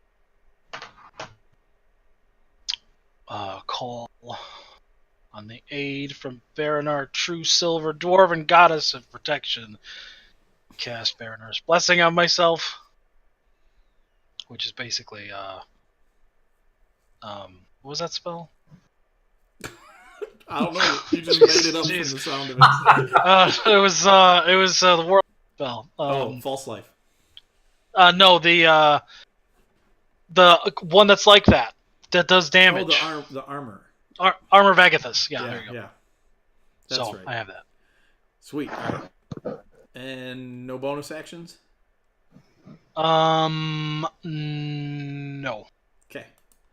So let's see. Bloodworm 1 will attack Othig, and Bloodworm 3 will attack Othig. So 2 rolls. Both of them are going to miss. Othig just waves his polearm at them, keeps them at bay, and they cannot get to him. And so 7 can't get to him. It will go under the ground.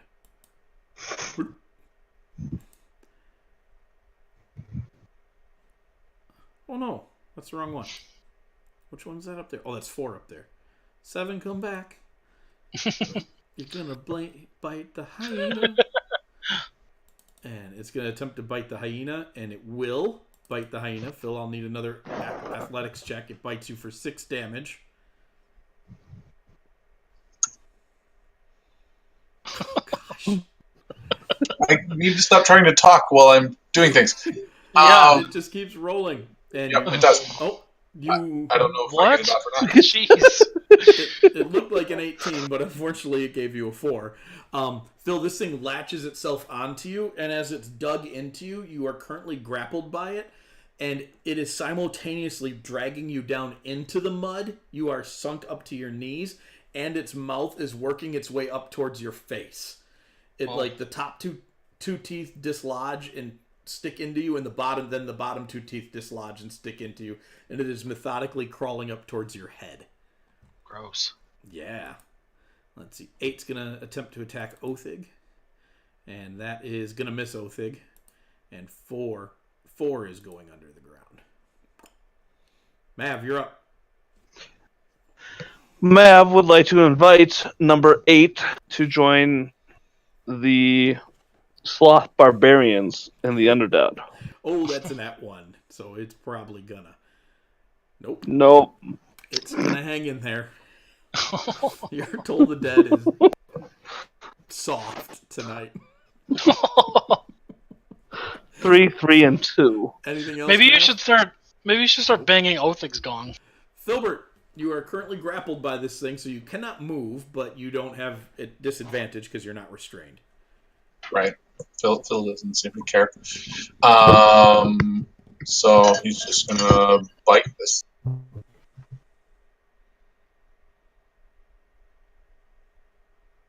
Nice.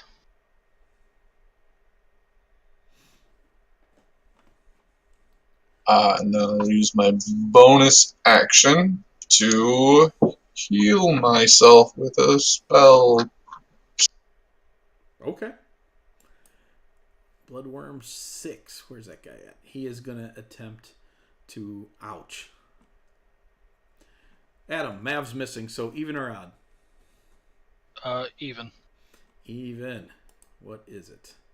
It is an even attack, so it will attack Mav, but it is only a 12, so I'm next to certain that. I assumed that if it was even, it would be me. No, you win, so you don't get attacked. But I want to be attacked. Too bad. That's not the way it ever works.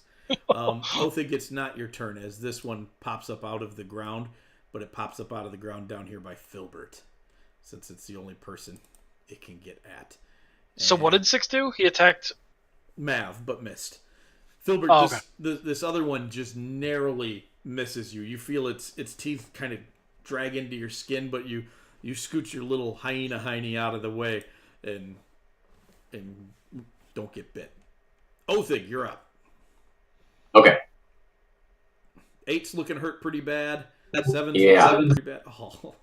Oh my gosh. You guys. Man. These are not hard combats. All right. 8 Sweet. goes down. And I'm going to shift Okay. right there. Cool. Thanik. Alright, I'm gonna go after number 6. That's really all I can hit. Oh, Nope. really? Yep, Really? Really. I'll do an action surge. Probably miss again. Yup. Oh, that hit! Oh, you did. It does hit. I was so excited. And Okay, you good. hit it. You hit it pretty hard. Pretty hard. All Alright, right. cool. Bloodworm 1. Where's that one at? That's after Othig. Where's my D20? Whoa, way over there. Othig, you're going to get hit by this thing. I'm going to need an athletics check from you as it grips onto your arm. And that is not enough, unfortunately. You are grappled by this thing, and it pumps 5 hit points of life out of you. It looks like it would transfer it to itself, but it doesn't have anything to heal. So Bloodworm 3 is going to attempt to attack Othig 2. You are also being dragged down into the mud at this moment. This one is going to hit you as well, so I need another one from you. Oh, even though I moved a little bit? It's still in range of you. Yeah. No, I mean falling down into the mud even though I moved a little bit? Yes, because they're dragging you into it now. Oh. That one has you grappled, and it's actively trying to drag you down. This one does not grapple you, however. It does do 5 points of damage to you. 5 more? Yep. So 7 is going to attempt to bite Filbert. It digs into Filbert a little bit, and Filbert, you take some more damage. It's going to drain you of 4 points of life, and it is 4 points healthier. Are you not rolling those on me? No, I did not. Sorry. Oh, I have no idea what you've been doing. Okay. Honestly, if I can just say it, because I say it out loud anyways, it's a waste of time for me to drag it over and roll it onto you. It doesn't seem like a lot, but it's like 5 seconds for every time I roll something. It's just easier for me to announce it as I go. I will try to remember to drag it on, but it just speeds everything up we do. Mav. Mav is going to invite this one to join the others in death. But it will fail. Not gonna happen. I mean, it will succeed. Mav will fail. Yep. Filbert, it is now your turn. Okay.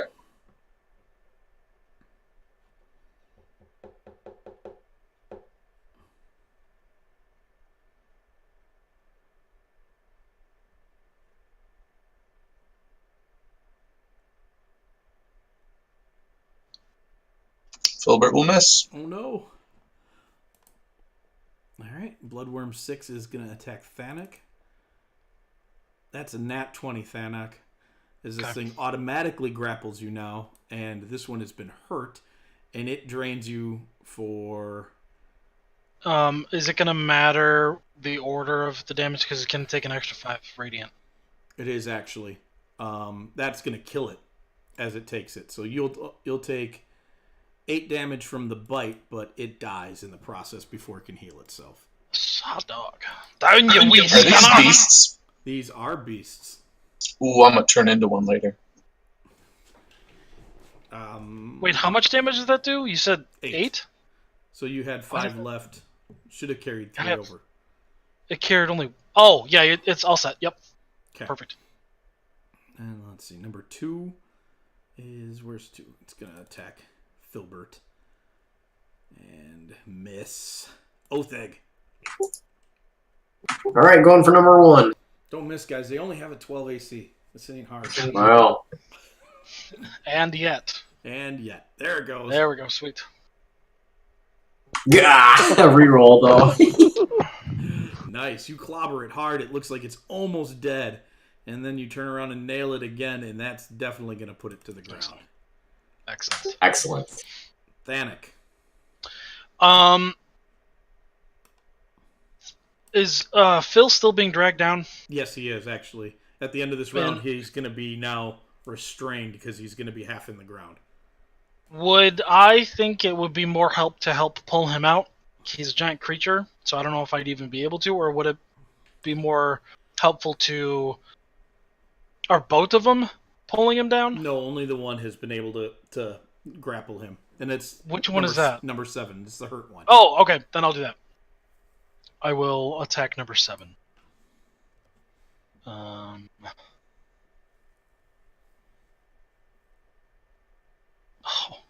That'll hit.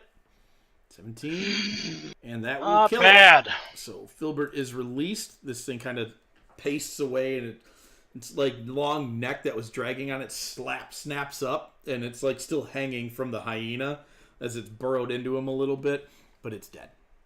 Okay. And then I'll move over to right there. Okay. And that's it. All right. So 3 is going to attempt to attack Othig again.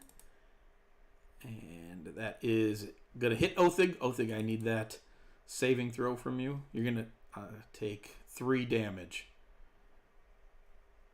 And that's not enough. This one has now grappled you.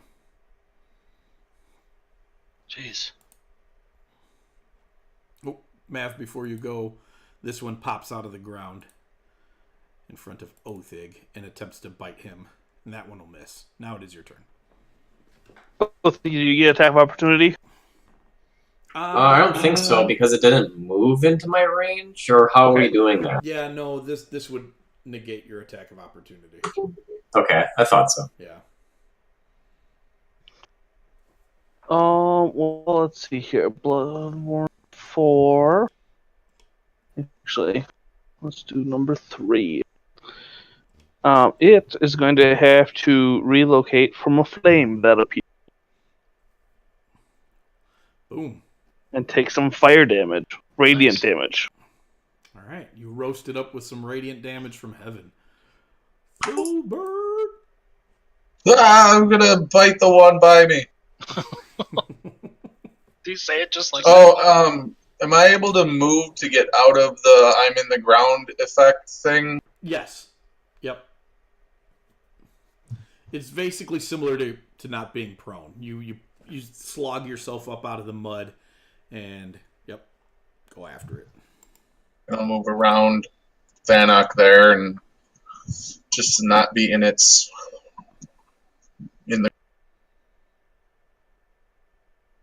Nice. I'll hit. Oh, you hit it good, too. I bite it. Ah! Rawr. It is going to turn around and bite back at you because you just bit it, but it will miss. Only an 11. Othig, you're up. 3 has been wounded. Yep. 3's going to get more wounded. Yep. 3's going to get dead. Yay! Nice. Butt swing. So you slice the head off of that one with your glaive, and you turn around and hit the other one with the butt of your Excellent. max damage butt swing. Very nice. Love it. Thanik. Very nice. Ooh. Nice. You crack into it good with the Crack dire into foil. it good. And it goes down. And kill it to death. All right. Anything else, Thanik? I will move 5, 10, 15 right there. Okay. And Bloodworm probably gets his last attack of the night, and that's a nat 1. Good job, Bloodworm. Good job, Bloody. And he recovers well enough, but probably not going to last him. Mav. Mav is going to make that one Toll the Dead. Ooh, they're wise. Wise creatures. And then let Big Karma kill it. Felbert. I just kind of do the creepy hyena laugh thing and just kind of trundle over to it. Yep. I just Then give it a completely picture Ed from The Lion King. Yes. You Everyone, absolutely should. the only one I ever picture. Yeah. You mean there's others? Yeah, right? Yeah, there's Shenzi, the smart one. No, it's only Ed. Aww. Yip. He's too busy yipping. He's biting his own leg. I am. I'm sitting on the ground, chewing on my own leg. Othig. It's going to be you. Kill it! Oh, yeah, it's probably going to kill it. Oh, yeah. Yeah. That's going to kill it excessively. Not dog. So you lop off the head of that last one. And you have cleared the bloodworm. My Saint Kane's beard! All right. What do you guys want to do now? Figure out where Andy's picture went. Andy's There it is. picture? Oh. His camera went dark. Oh. Yeah. Oh, he's fine on mine. But he's Yeah, he's fine on too. Right here. Oh, no. Oh, now you're back. All right. Whatever. I'm gonna go peek into the cave. Pika-pee. Okay. Pikachu. Everybody make perception checks for me again.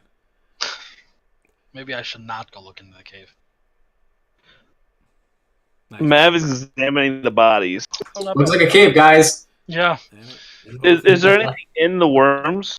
Like in their bellies? No, Blood. nothing like that. As you poke around at him. Can we Filbert. pull out the pieces of Othig's blood? Give it back to him. Filbert, I have advantage on that because I'm a hyena. If you care, if it's a smell thing, but that's only for smells. It's a sight thing.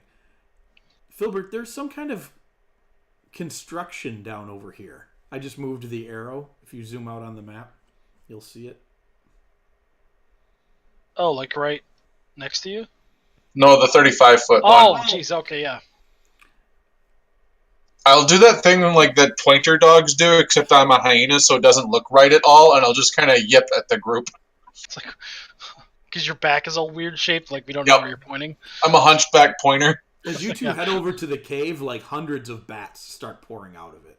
Well, that's good. That's where those go. They don't attack, but they are Okay. swarming out of the cave. Okay.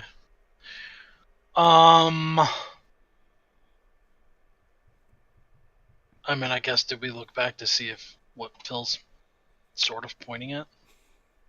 That's up to you. I gave you guys a clue. You do what you want Yeah. with it. Okay, all right. I'll go look over at it. Okay. It looks like somebody has set up some sort of rudimentary waterway out of the trickle in the wall, and it is filling levels of barrels. Ooh. Can I? With just natural spring water. Yeah. Would any of us recognize any of the craftsmanship? Is it dwarven work? Is it just It's like just a ramshackle barrel. nonsense? No, No, I mean, the rest of it. no, it's definitely sufficient for the task, but it doesn't look like they tried real hard. They just got the job done. Okay. There's a lot of leakage and water spilling out. If they'd have taken time to do it the granite back way, there'd be none of that. But Right. They didn't, obviously. And that's important.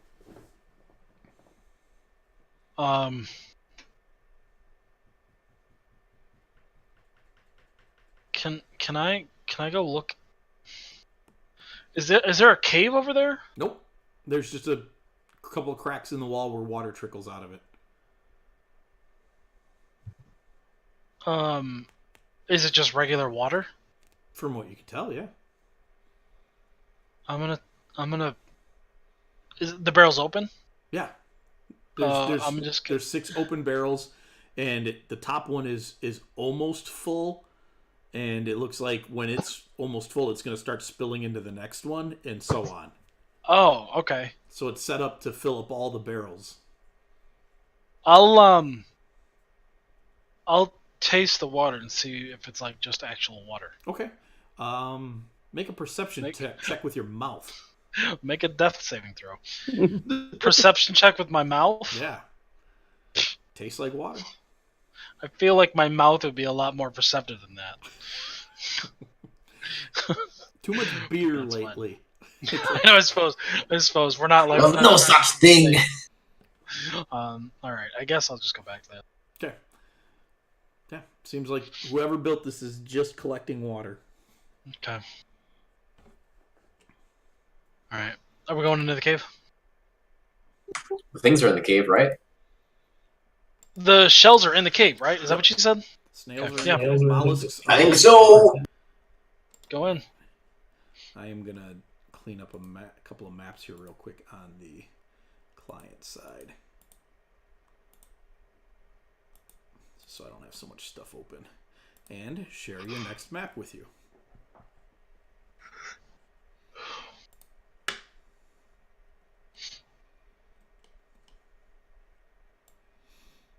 All right, so you guys enter into this cave, and as I said before, there are definitely bats living in this cave. You can hear them flopping about and squeaking and making bat noises everywhere.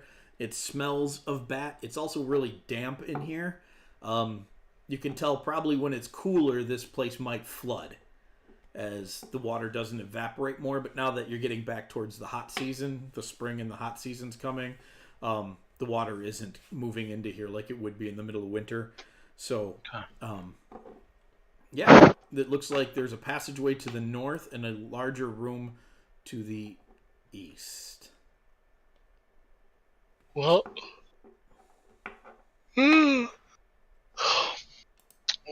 which one of the? I'll go in first. Since, All right. yeah.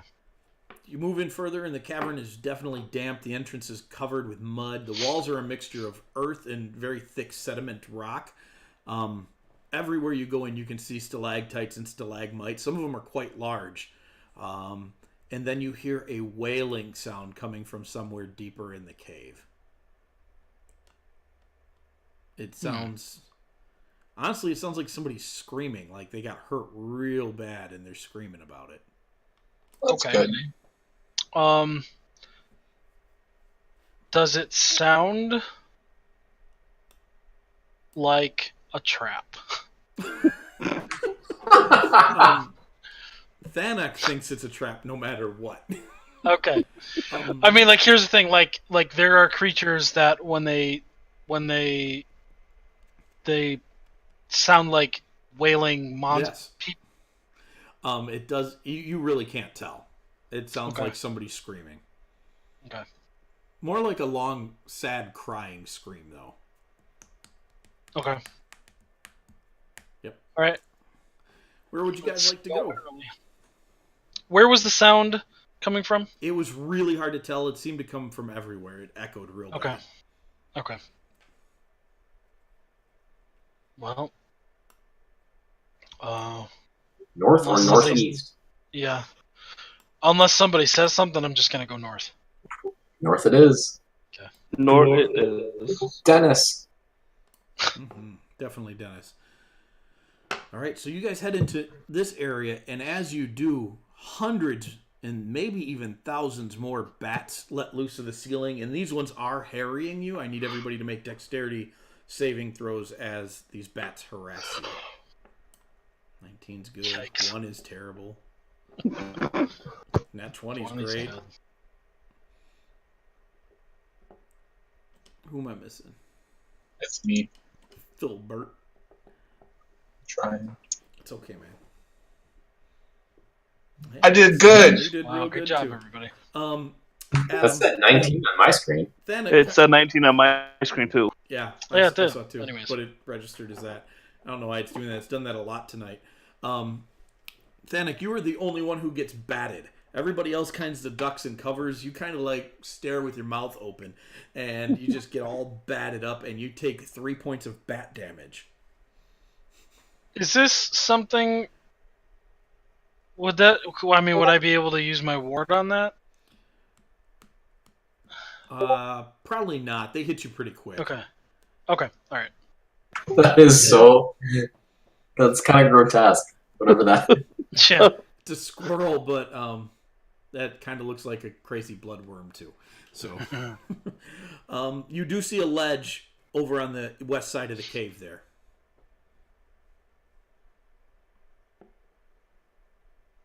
Let's go over to the ledge. Can you go check it out? Okay, you can. Looks like the tunnel down below. It's about 40 feet down. Runs north and south. Well, And there's no water in it? Nope, not yet. not yet. Which means I'll have But as soon as we get down there, it's going to flood. You do hear the dripping of water now at this point in the cave. You didn't before, but you do hear it now. And it definitely sounds like it's coming from below you. Well, You want to check the other way first before we commit to dropping down some more? sounds good to me. All right. All right. You guys head over this way, and you, again, as you get to the entrance of this tunnel, begin to hear the dripping of water coming from below you. You take the passage, or you begin to take the passage a little bit, and I need you guys all to make perception checks for me. How much time has gone past? Oh, half hour. Okay. I only get an hour in dog form, so I need to keep track of it. Nobody sees it. Who normally brings up the rear in the party? Is that Filbert? believe I'm usually in the middle because I'm perceptive. Yeah. I thought I Thanik believe usually there's- brought it back. It's generally Thanik or either me or Othig. Okay. Thanik, you've I kind would of been s- leading the charge in this cave, so we're going to put Othig in the back. Well, it doesn't matter to me. In this Yeah, that's one, fine. he said, Othig said, let's go check the other way. Yeah. Either way. Okay. Yeah, doesn't matter to me. All right, we'll put Thanik in the back then. That's fair. Because you guys would have turned around and wouldn't be any need to do all sorts of reshuffling. You guys don't notice it happening, but something has slipped. It looks like a rope around Thanik's neck and begins to strangle him, and you need to roll initiative. Thanik, you are Whoa. currently grappled by a creature that is reeling you up to the ceiling some 30 feet above, and you take 7 points of strangulation damage. It is. Jeez, 7 you It said? counts as slashing. Yep, 7 points. And we are in initiative Okay. now. Phil, you look up in hyena form and see a creature on the ceiling. It looks like a giant silverfish that has a long strand coming out of its mouth that has looped itself around Othig's neck, or Thanik's neck, and is dragging him up into the ceiling. What map are we on? You Broken are... Plains. We don't have icons on that. I'm putting them on right now.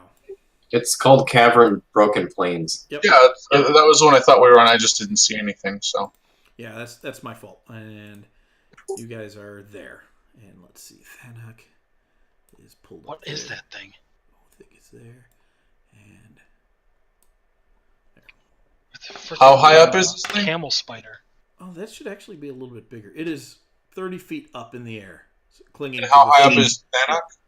He's right off the ground. His feet are just off the ground. You heard him start making like getting strangled noises, and you all turned around and saw this. Yep.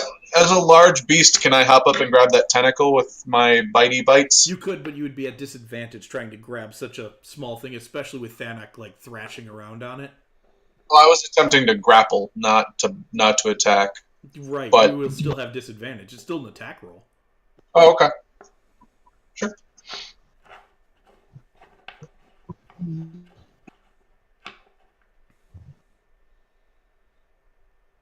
That's a 1. That is 1. You definitely miss.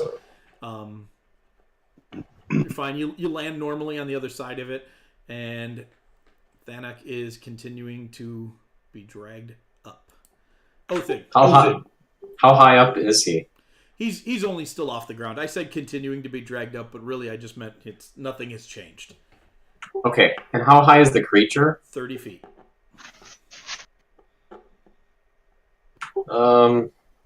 So can I make an attack at the strand that's like above Thanik's head? Yep. Great. It is at disadvantage because it's very thin and flipping around. I mean, I just want to cut it. I want to cut it. Yeah, go ahead and make an attack on it. I'm going to cut it. Oh, Nice. 20! Oh, but That's that's a a disadvantage. disadvantage. Oh, yeah, that's right. I got sad. I You was can sad. do it. You can do it. Oh! He still hits. I was hoping for the 19. Yeah. Roll damage, then? And that is 8 damage. Polar Master, then? You can definitely hit it with Polearm Master.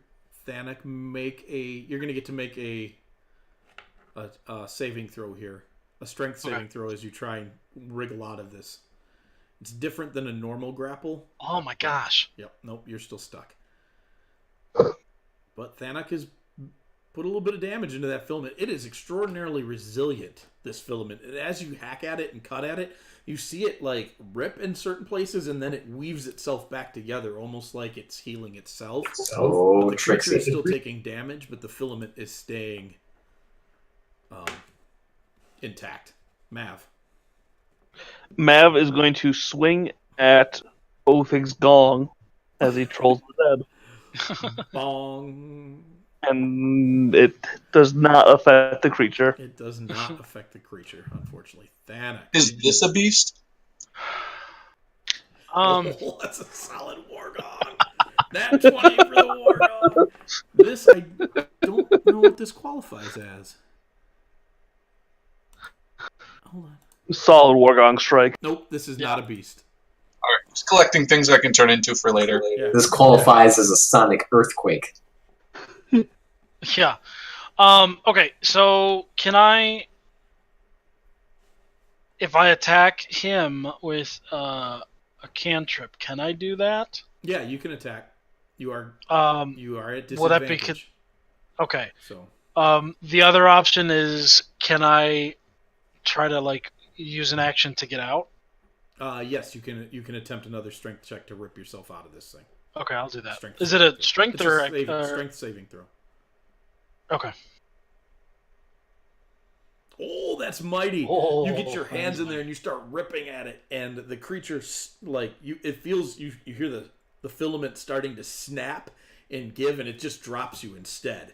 And the Wargong inspired me. You tumble to the ground, and it snaps its filament back up into its mouth, and it starts to skitter across the ceiling away from you guys.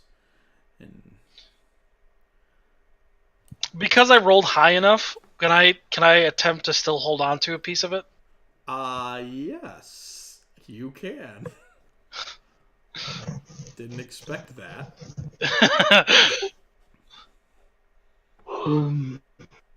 You're now Spider-Man. Yeah. Make an athletics check, because that's what this would be. You're basically a reverse grapple. Nope. Oh no, gosh. No. It slips right out of your fingers, and you plop to the cool. ground. You weren't very high up yet, so there's no falling damage. But Okay. Are we gonna try to chase this thing, or? How I mean, I'm easy for it it. is to see it? It's really hard to see on the ceiling, and it looks like it used a reaction after you busted loose to skitter away. You don't know if it is still going to what it's going to do on its turn, but Yeah. All right. Yeah, just continue to engage then, I guess. Yeah, so then I wasn't really in a spot. 10, 15, 20, 20. And that's my turn. okay. It is going to skitter and dash. Doesn't look like it's as fast as you'd think it should be. But now it is over there, and it's Phil's turn. Filbert is uninterested with this thing, so he just turns back to the group because he can't reach the ceiling and he ain't wasting dog form. So he'll pursue, but only if instructed to. Okay. Are we pursuing? I mean, I am. All That thing right. put a friggin' barbed rope around my neck. So I will move 50 feet and be there and just kind of yip at it. And then it looks like it's headed down that. It looks like it's headed kind of for the entrance, to be honest. Oh. I don't remember. Is the entrance to the north? It's to the south. So, Oh, the entrance is to the south. So yeah, I will. I'll get down here and just be like, yip. Is the ceiling here shorter? Not by much. It does get down to 15 feet at the entrance, so it does narrow some. Phil, make a perception check for me. Okay. Oh, that's great. Right Nice. where I'm drawing this arrow, right there is a very narrow slit in the wall that's where you think the creature's headed. Do I feel like I can block that slit? I don't know. It depends on how you want to do it. There is a lot of earth in this area. You could not in dog form. I couldn't just throw myself into the hole like No, Winnie the it's- Pooh, It's, my tw- butt out. it's 25 feet up off the ground. And I'm Like guessing Winnie the Pooh. hyenas... I'm going to rule that hyenas cannot climb a wall. No, but I have a 16 strength. I could jump pretty high. Not that high. How high can I? Even so, this thing's wide enough to where you don't think you could squeeze yourself into it. It's very narrow. It's only like a foot tall, and it's Okay. 6 feet long. I was picturing just getting my head stuck in it, but that's fine. Just heckle it. I'll go there and just growl at it. Okay. Othig. Move and dash. Okay. Mav. Mav is going to move 25 feet. And then he's going to shoot it. Shoot it. Shoot her! by trolling it. Nice. And, Trolled it. and do 1 damage. Oh, Awesome. You and your Toll the Dead, brosif. yeah. I'm gonna move there. That's 20. And that's Almost as useful as Kane's was. Mine was good. I don't know what you got. Yours got good. Didn't start out Yeah. good. What am I doing? Panic? I don't I know. was gonna shoot. There it is. I can find. Where is it? Oh, it's wrong area. I'm gonna shoot a psychic blast at him. Oh, that's a nat one. And you How do I? Yep. Roll a d20. Okay. Okay. Your brain Alright. hurts when you do it. Yeah. And then this thing on its turn now, you watch it. Its body's pretty wide, but it flattens itself out and just scurries into that hole,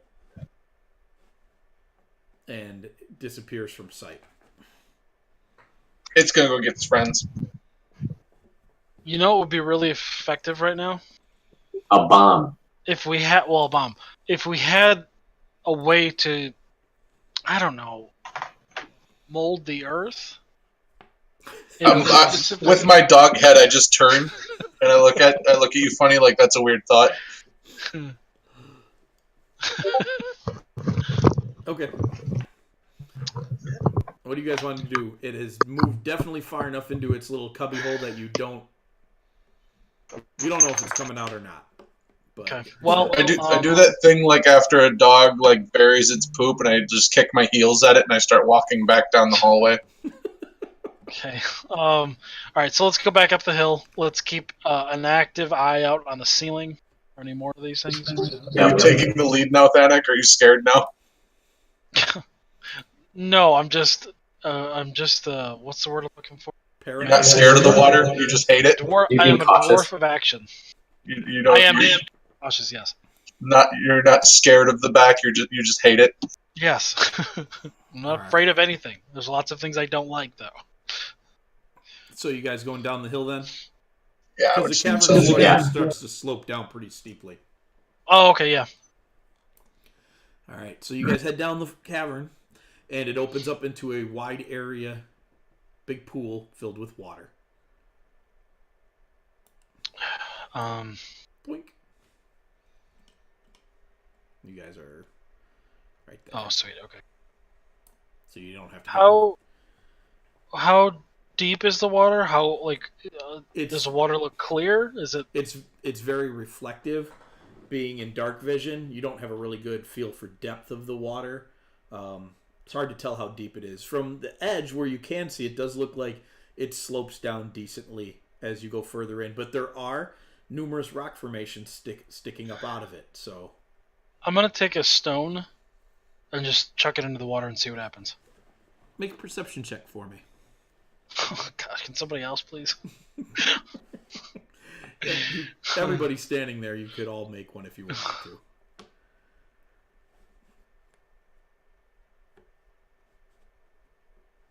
Filbert, you're not positive, but right before the stone hit, you think something in the back near that column of rock moved. But it's not moving now.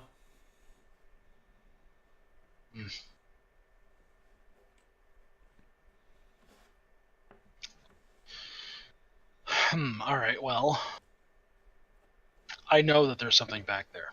You're like, I don't know if I saw. I'm like, I saw you. You wanna? But did you really with only an 11? Yeah. Hey, if I rolled a 1, it didn't matter. I know that he's. Let's double back the way that we came towards the north-south ravine, and just keep an eye out for that hole in the wall and the next bottleneck right before we get to that ledge, because I almost wonder if it likes those bottleneck areas and if it has a spot right before we pop out to that ledge. All right. Okay. Sounds good to me. So you guys muddle your way back. Phil, you probably got about 15 minutes of doggo left. Okay. So you're going to climb down the ledge then? Yeah. It's Yeah, I'll 40 use feet a down. rope and climbers kits and whatnot. Somebody, How far down? 40 feet. Somebody's going to have to tie the dog up and lower it down. Is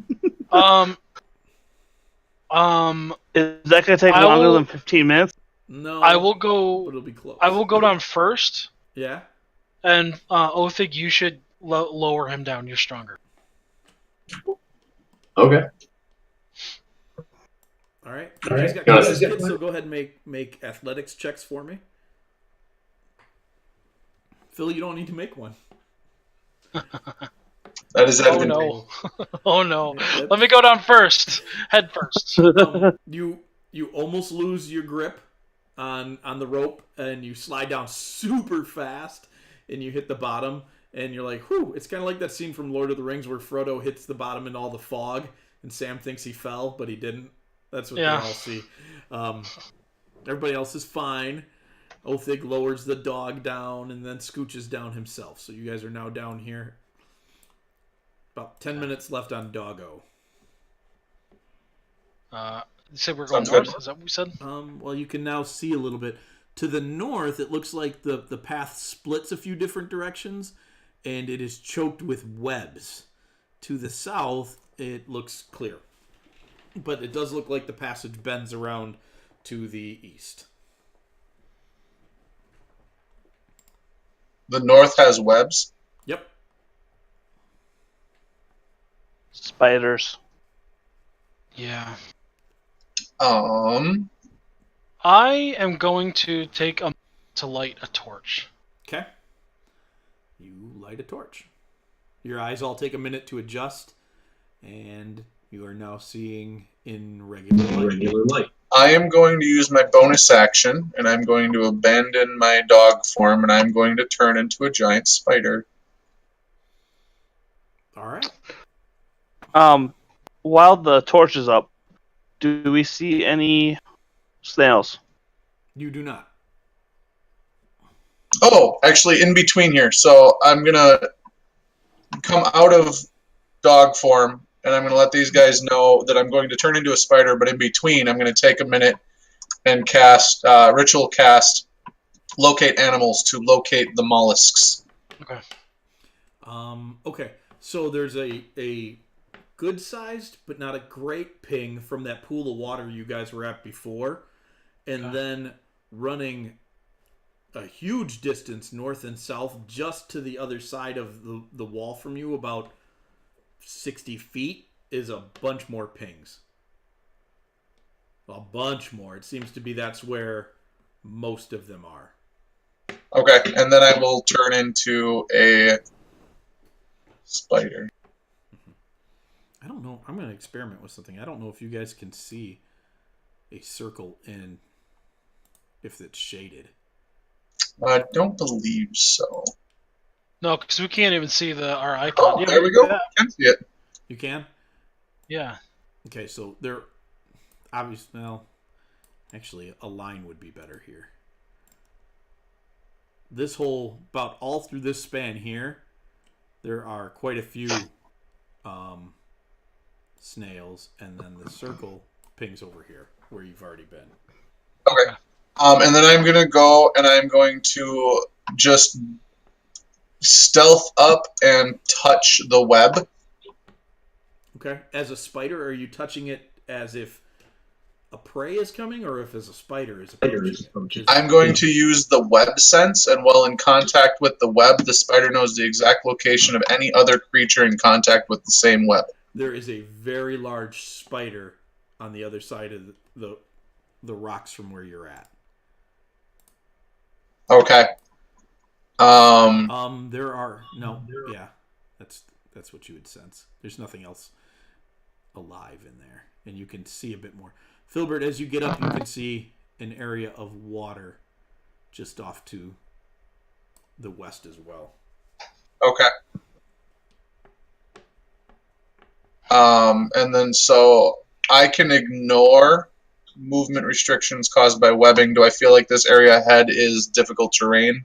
Not here, but they get thicker around the other sides of that, the boulder in front of you, the rock in front of you.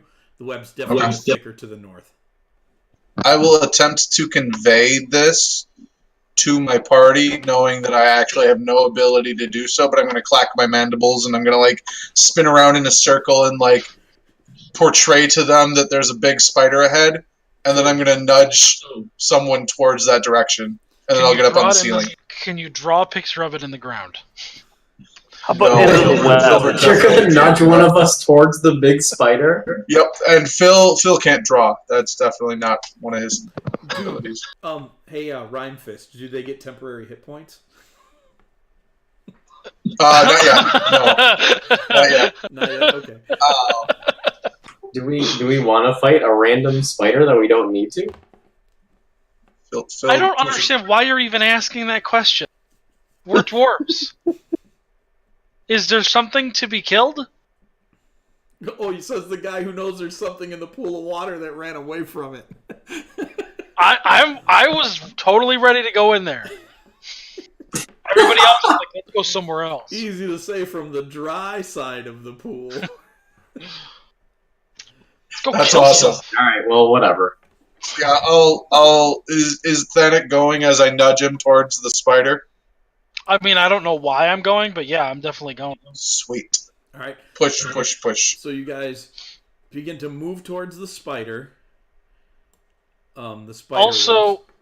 Also, my intent with the torch was to burn spider webs. Okay. So if you want, you can do that. You guys can also now, with the torch up, you can see a little bit more of what's going on in the positions that you're in.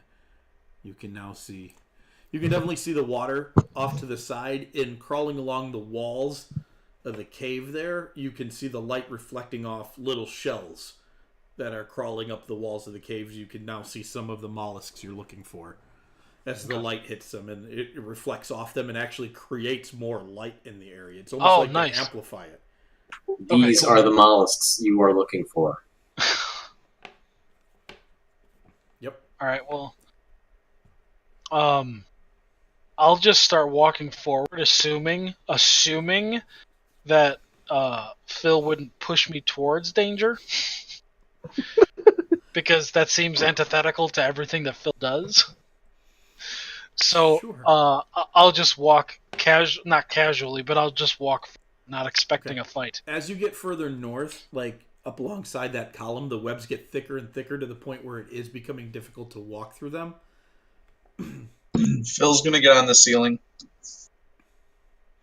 And and stealth. What happens when I burn them? Does it spread? Does it? You've never burned anything this large before, spiderweb wise, but the ones that you have burned, you have watched them burn.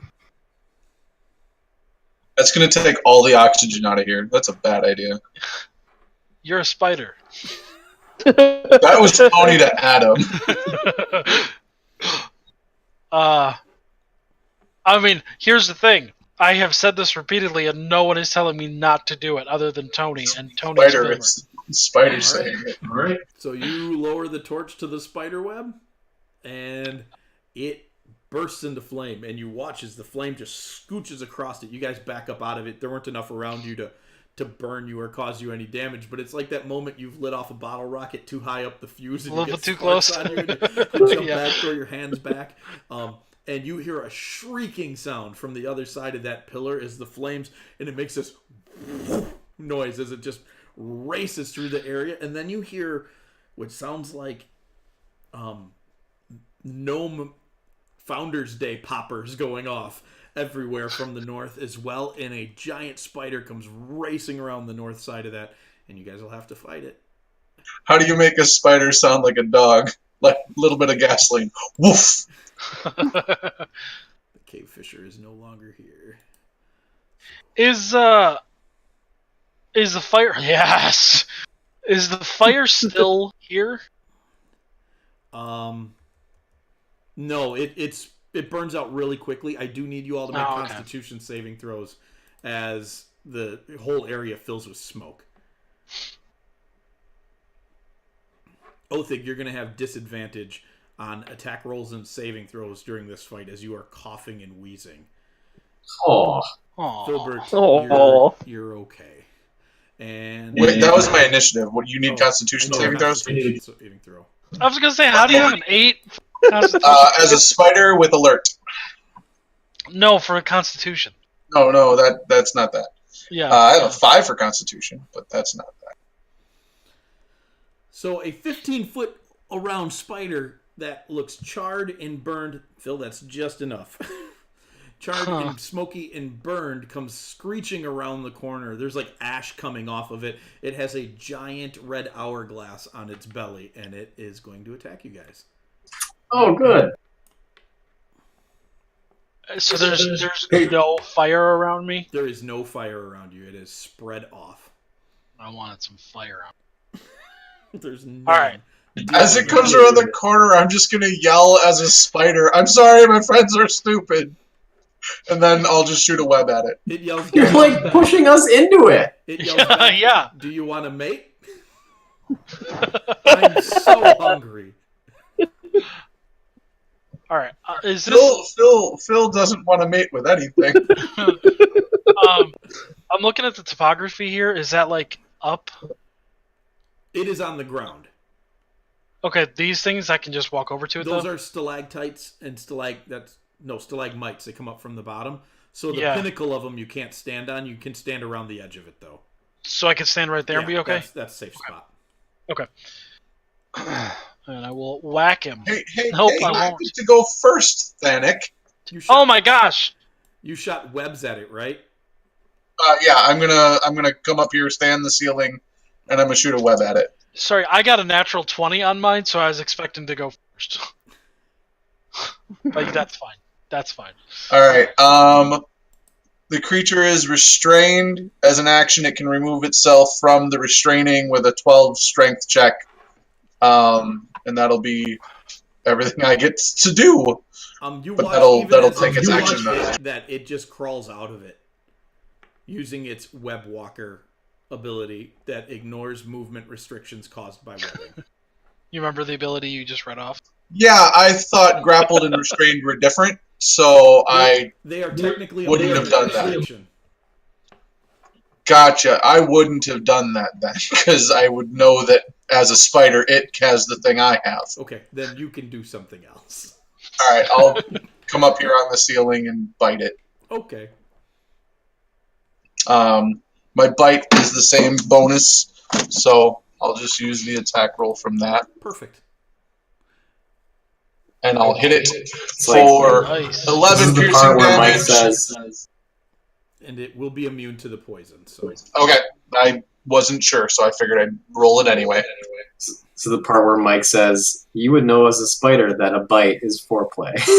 Yeah, well, I didn't. Yeah, I also didn't know because I'm not immune to poison, so I didn't know if it would be. So I decided to try and. It's a different breed of spider. So Can I turn into that one later? no, Danik, you're up. It's a well, you can later when you can turn into a CR3 creature. Ooh, spider. Danik's up. I think I did everything and missed. Yeah. Yeah. So that's my I turn. was gonna say I didn't know if you did or not. I saw you roll. Yeah. Filbert, this thing mounts you. It Oh no. It begins to bite you. I approve. It will bite you twice, and I need 2 Constitution saving throws from you. Do I have like? How does that work with the whole dwarf advantage thing? You are currently a spider, Okie dokie. so it bites you twice for a total of 11 damage. And Oh, I knew this thing freaking healed. Oh, man. what healed? The spider didn't heal itself? No. Okay, good. No, Oh, Filbert's second form is. Ooh, he that does- second one's only an 8.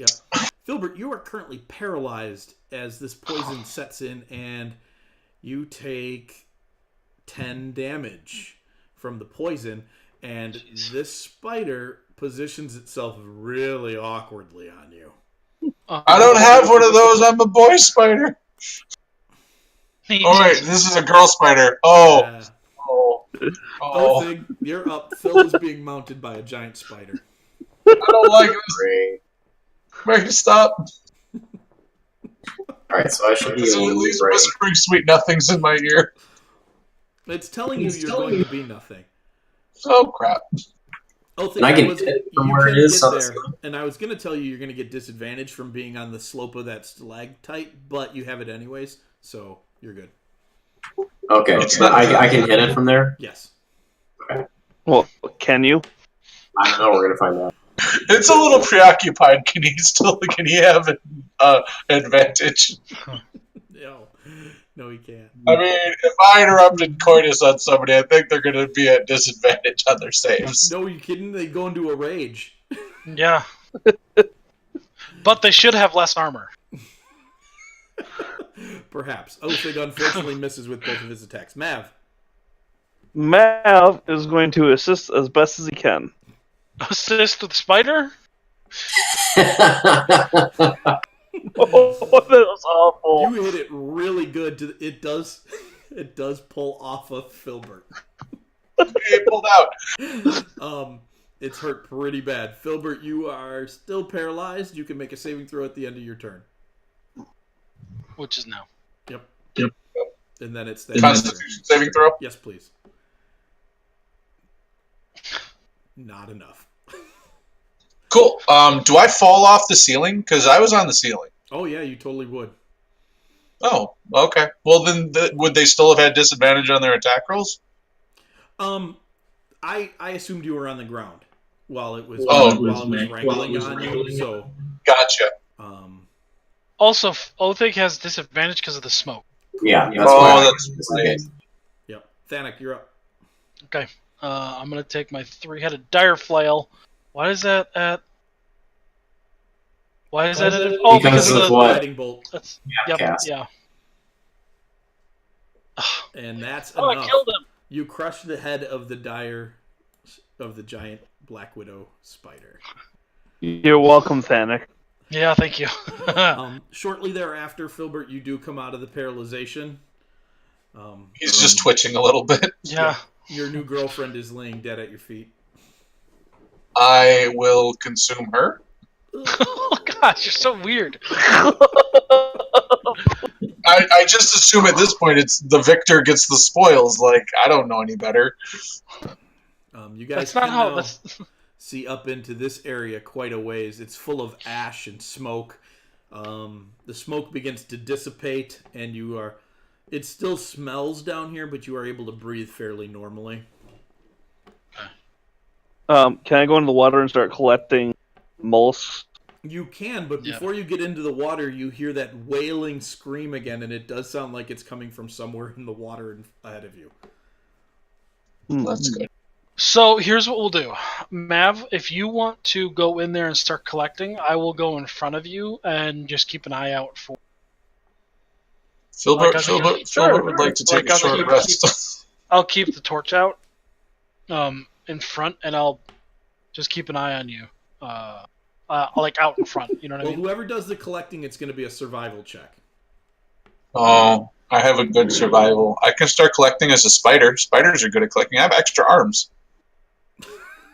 I could even make a little, like, mollusk basket out of a web. Yeah, but we don't need that.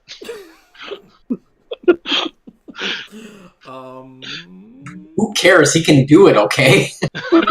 You operate with the statistics of a spider. So Filbert would be like, I know how to do this, but you're just not as good at it in spider form. Yeah. If they were because you don't have phalanges. Yeah, you can't. It'd be no good. So whoever wants to roll the survival, or Filbert can drop his form and roll survival. What are you doing? I'm trying to get my web back so I can web Thanik. Wait, Filbert can drop his form? Yeah, anytime he wants. I was being super sorry. So yeah, I will drop out of Spidey form. and I will attempt to harvest some mollusks in the bag of holding. Before I do that, no, wait. Will you guys let me cast a ritual? Sure. I'm going to cast Speak with Animals and talk to one of the mollusks and ask what is making all of that racket. Oh. Yeah, while he's doing that, I'm also gonna start detect magic. Okay. You cast a detect magic, and you get a ping of magic from under the water down there. The snails tell you that... Oh, why didn't my thing stay? It's not staying. That's weird. I didn't see where the ping was. Yeah, because my arrow is not staying for some dumb reason. There it goes. Oh, down there. Okay. It's down there. Filbert, the snails tell you it's the big one. The big one. Like a big snail? The big one. They're really excited about it. The claw! I picture all of them saying it in unison, and it's freaking me out. From the north, as you move into this area with the torch and there's light bouncing around now everywhere, there is a bit of rainbow-colored light, like the kind that you'd see if you shone light through a crystal that bounces out from something on the other side of that rock back there. There is a current draining, you feel like, to the south where that ping of magic is, and then the rainbow shine is from the north. Okay. I will tell you guys I have no more beast shapes, so at least until we take a short rest. So I'm not going anywhere near the front of the group, and I would like you guys to position yourselves to protect me as I start collecting these talking mollusks. Yeah, definitely. Whoever is going in to find the mollusks, I'm going ahead just to keep a. Yeah, I feel like we're all going to be together. Yeah. All right, Filbert, you can make a survival check for this area. Is anybody else trained in survival? Nope. I'm the only one? That's awesome. I feel so useful.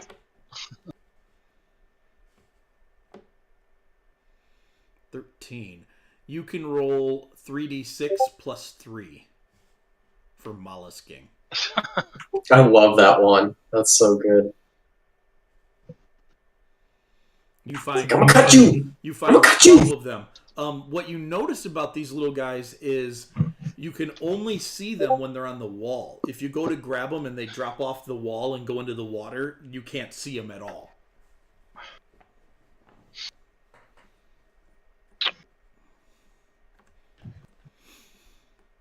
So you get 12 from this area, right around where you guys are standing.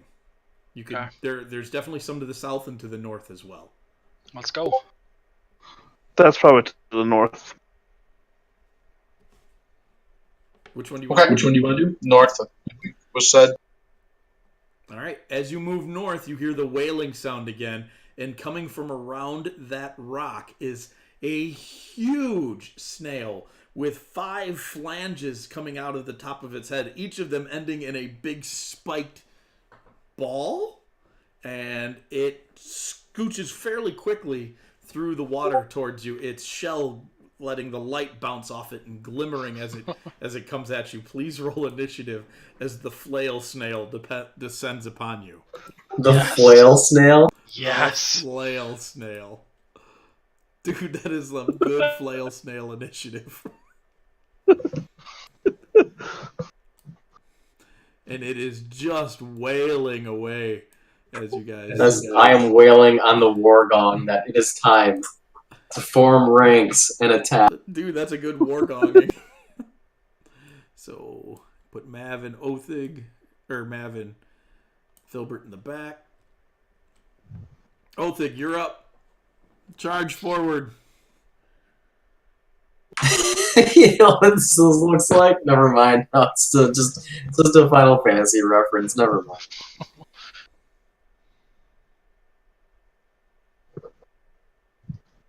Alright, I'm gonna move right there. Okay. I'm going to use Pincer for Thanos. Okay. So Thanak, you'll have advantage on the flail snail. Okay. On your Does next that mean attack. I have to? Does that mean I have to move right there? When you get there, you will. It'll be Okay. basically be whoever ends up opposite of. Okay. Yeah, just somewhat opposite, right? Yep. Whoever is flanking Othig gets advantage this Okay, round. sweet. It can only be one person, though, right? Correct. Yeah. Okay. All right. Sorry.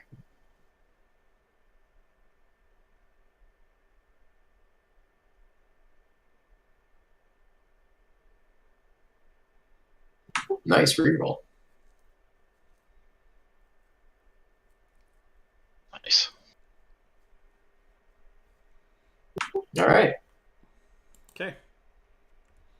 So you wail on the flail snail a little bit, and as you do, its shell begins to glow and pulse, and then just this bright wash of energy blasts out across the room, and everybody needs to make, what is it, a wisdom saving throw. Great. Puh. Can I absorb it? You cannot. It is not a magical effect.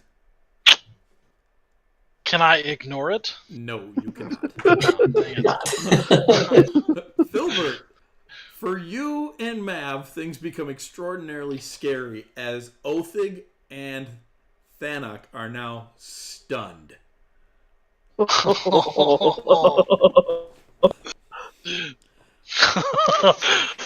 It's totally that monster from Final Fantasy VI that I'm thinking about.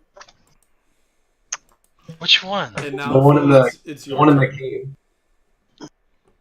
That like snail-like thing in the cave. The lightning one. You face it comes out from the water, and like when you hit it, it hits you with lightning. I've totally drawn a blank. I haven't played that in like 20 Dude, years. it totally looks almost exactly like that. It's crazy. All right. Filbert, Uncanny. Albert's thinking.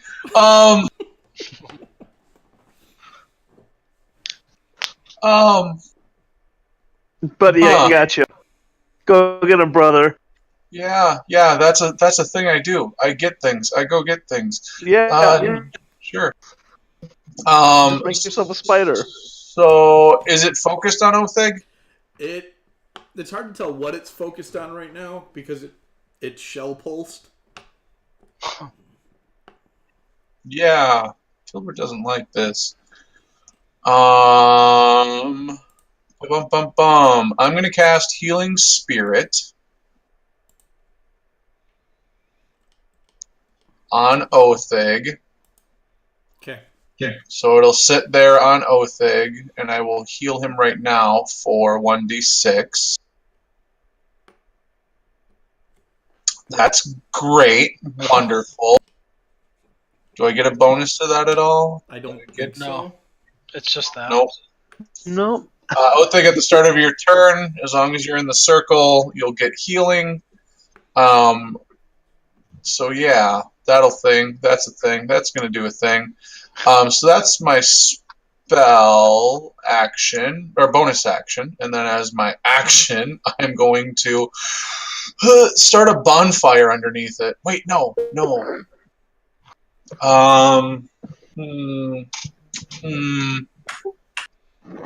I want to see if it'll run. I'm going to cast Infestation on it. Dude, okay, so even Google thinks that boss shares the same image as your monster. I think it's saved. Yes, it did.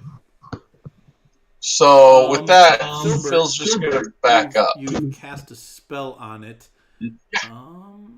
Please roll a 1d6 for me. I don't. Adam, it's at the very beginning with Terra Big's wedge. They face it in the Okay. very start of the game. So, Filbert, I need you to make yeah. your own saving throw against yourself as the infestation reflects off this thing's shell and immediately comes right back at you. That's stupid. Okay. These things are one of the best creatures in the world. I It's saved. so ridiculous. Okay, so the infestation does not take hold of you either. Oh. And then I will back up a little bit, staying within range for Othig, and I think that Okay. Is that circle just under me, or is it larger than me, or it is just under you. It's a 5-foot circle. Yep. Okay. Othig or Thanak, you can make your save against the stun. Is it what Constitution? Wisdom. Never getting out. Nope, you are stunned. Mav, you're up. Well, does it appear that this thing would be able to reach past its initial 5-foot square? It definitely looks like it could. The tentacles are on its head are quite long. Okay. Well then, Thanik, I am going to warding bond you to negate your -1. Jeez, thanks. Oh, or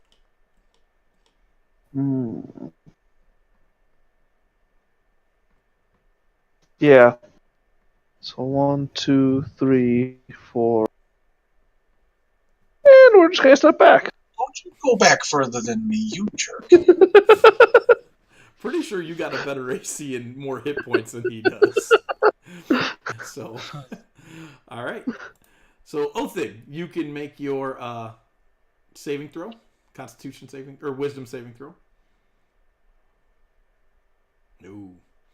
All right. So this thing, its head begins to kind of helicopter around, and all of those tentacles are ramping up, and it is going to make 5 attacks against Othig with its head. Othig's gonna die. Othig, Again. your AC is 17?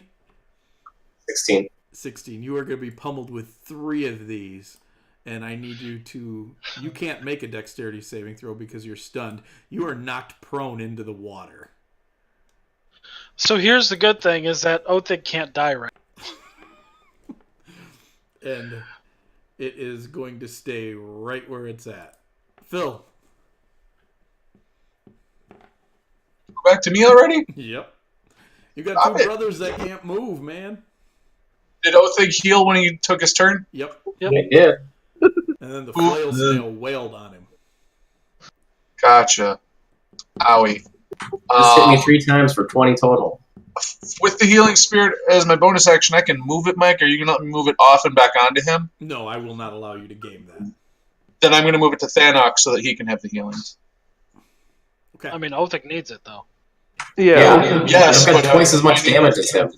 I need to optimize the healing, and if I can't get any healing on Othig, then I need to move it to Thanak. Yeah, but as soon as it's Othig's turn, he's gonna.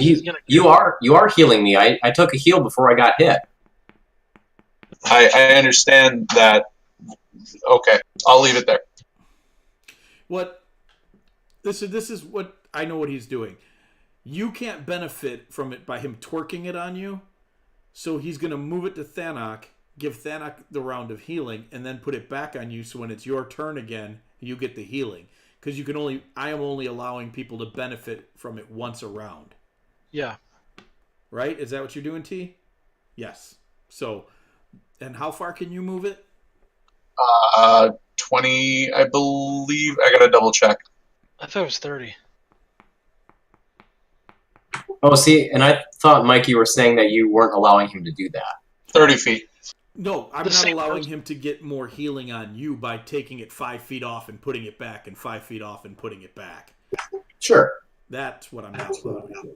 Well, I thought you said it only works at the start of your turn anyway. So even if it came... Or when someone enters its space. Yes. And that's where people use it to game the rule, is they keep putting somebody in its space. But Or they walk through it several times? Yeah, and I would allow that during downtimes, Off but time? not during a combat. So are you going to move it to Thanak or leave it on Othig? Yep. Moving it to Thanak to heal him, and then at the start of Thanak's turn, he'll get healed as well. But I'm going to use my... I saw that casting a spell on this thing was bad, correct?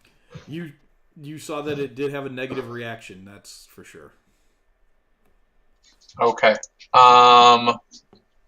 Then with my action, I'm going to cast a minor illusion, like in front of its face, to try and block its vision. But I don't know how well that will work, but Okay. it's what I'm going to attempt to do. Sure. Hey, Basically, trying to give a disadvantage on its attacks. Sure. can anyone take advantage of the pincer that I placed on it, or no anymore? No, not anymore, because you're not Okay. threatening it. Okay. Let me just walk right up there with my quarterstaff. Yeah. My quarterstaff as well.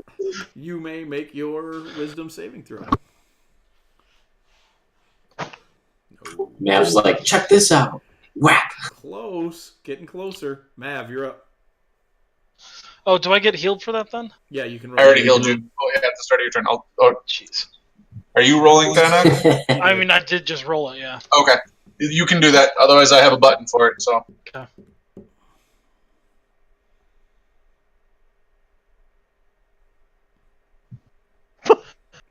What did you just do?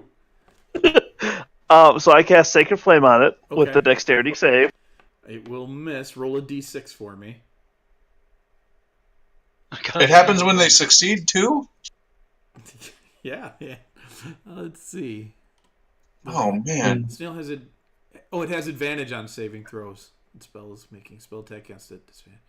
If the snail succeeds on its saving throw. No, it's only when it succeeds, but I do have advantage on, so let me roll again. And that's no good. So Ah, you will hit it with your Sacred Flame for 1 point of damage. 1 point of damage. 1 point I am of damage. on the way, guys. Do I get any sort of cover right where I am now? Yeah, you would get some cover from it. Perfect. But if you cast your own spell at it and it shoots it back at you, you do not get I Cover can't from duck it. behind the. correct. You can't blind fire your spells. Othig, make a... Nope. Nope. Othig is still stunned. After next round, you will get out of the stun. If you fail 3 saving throws, I'll let you out. So, Okay. Do I roll another healing save No, or a it's not healing that- no, d6? it's not yet. And let's see. It is going to make 5 attacks against you at advantage because you're prone in the water. Did my illusion help at all? Oh, I need to make a saving throw against that. Okay. Oh, it definitely did. It can't actually see Othig, so it is scooting over to Thanak and making those attacks against him instead. I might just kill one. myself, but good luck. Yeah. All right. So it will hit you 3 times, but one of them is a crit. Okay. He did have a +1 to his AC. Okay, so what's Yeah, your so AC I have right an now? 8. It's an 18. 18. You'll be hit twice, but the crit still hits you. That's I can't negate that crit.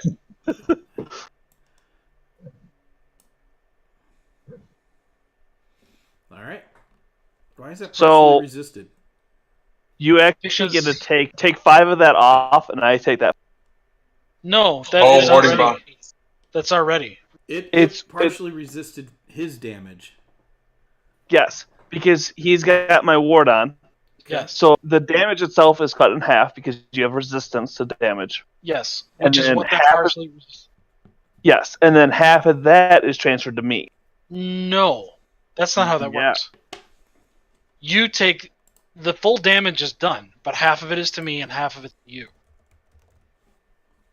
Well, let me- Oh, I take that's less half cool. damage, and all the damage that I take. I mean, it's still cool, but that's still It has sucks. resistance to all damage. Also, Yes. each time it takes damage, you take the same amount of damage. So Uh, I got you. We both take 10 damage. Yep. Yes. It just splits Okay. the damage in half. I take half, you take. Yeah, you Gotcha. absorb the resistance half of it. Is basic. That's Yeah. a really dumb way to say that. Yeah. That is. Yeah. Okay.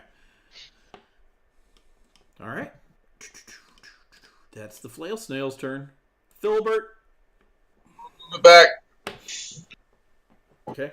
So you move it back to Othig. Othig gets to roll his d6. I'll do it. I got the button. Okay. And it matters in case they're ever unconscious, so. Yeah. So that'll be bonus action. I'm going to do the same thing with my action. I'm going to attempt to make its brain freak out. I'll do something. I'll have a swarm of bats. I'm going to have a 5-foot cube of swarm of bats. Okay.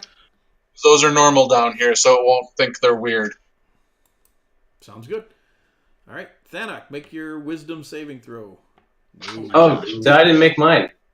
Yeah, you did. Yeah, you did. You failed it. 'Cause Yeah. I told you if you fail again at the end of your next turn, then you're done being stunned.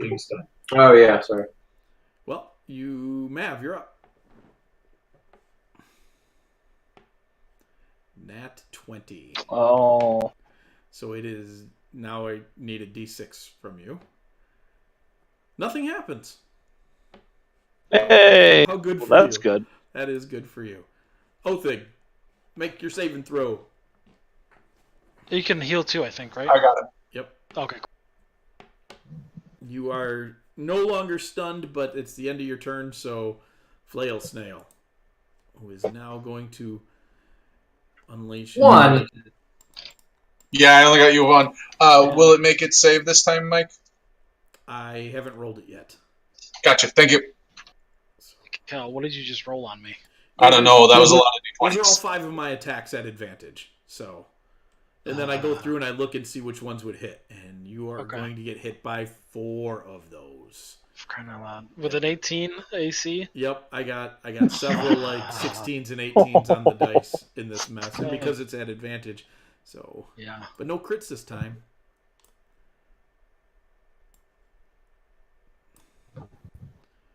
So you get hit for, and he is clobbering you. Bav's going down. All right, 14. so you guys 14. get blasted between the two of you by this flail snail, but thankfully the warding bond has managed to keep Thanak up instead of Oh, sending Mav. him into the dirt. Mav is almost down as well. Filbert, you're up. So at this point, Phil's definitely getting the feeling that he isn't actually being effective with the illusion, correct? Well, it helped with Othig, but it definitely Yeah. it saved against Thanak. So it was Okay. helpful once. You're at 50-50 right now. Yeah, because it would have killed Ulfic. Yep. So I'll move it back to Thanak and heal him. Okay. And then, so that's my bonus action.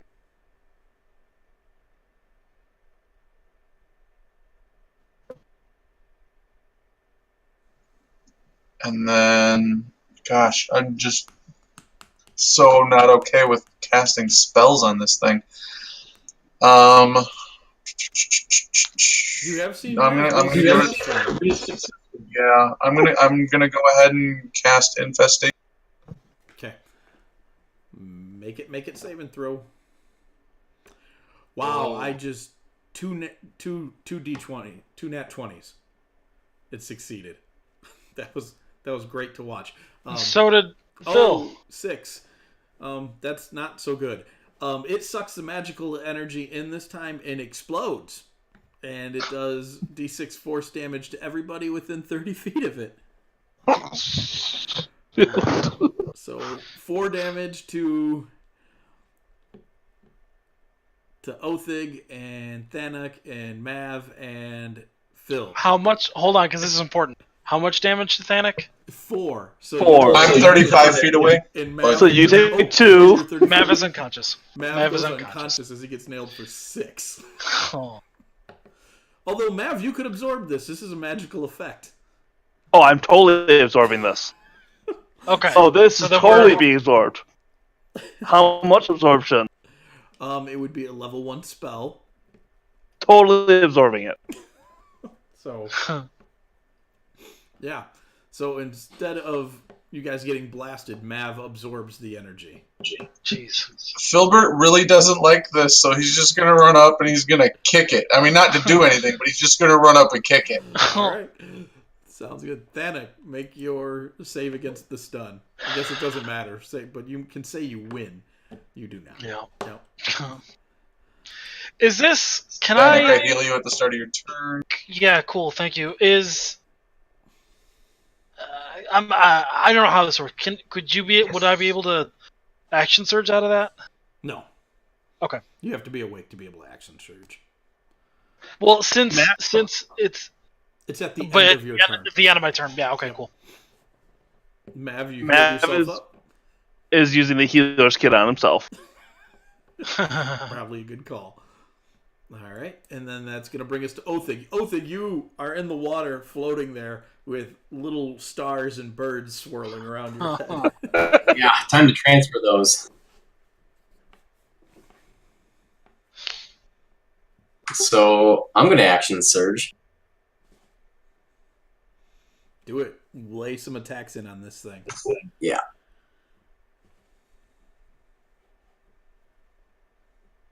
I'll redo pincer. All right. Dude, in older editions, these things had resistance against all damage too. Like 5th edition is not nearly as deadly as old editions were. They were scary. I mean, they still are. Yes, they still are. Ooh, hey! Yes. Nat 20. Lay some damage into it.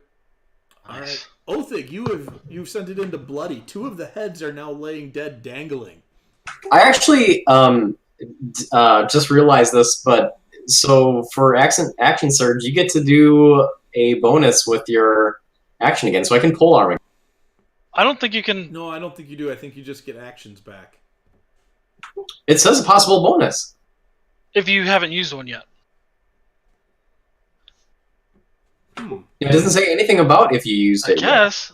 All right, I don't care. Do it. I don't really want to kill you guys. I just wanted to scare you and beat you up with my scary snail. You did a pretty good job.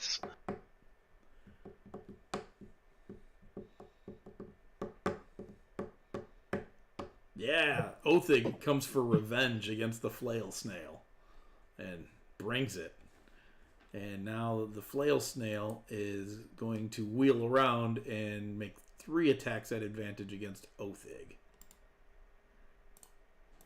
Why at advantage? Yeah, why at advantage this time? Oh, no, it's not at advantage. You're right. I'm bad. I got too many dice. That's okay. I just won't count the last 3. And that's a nat 1, followed by a recovery, and a hit, and a miss. So he's only going to get you once. For max damage. Lame. Twice the damage. Filbert, you're up. Ah! Philip's gonna move the thing over to Othig, heal him up as his bonus action.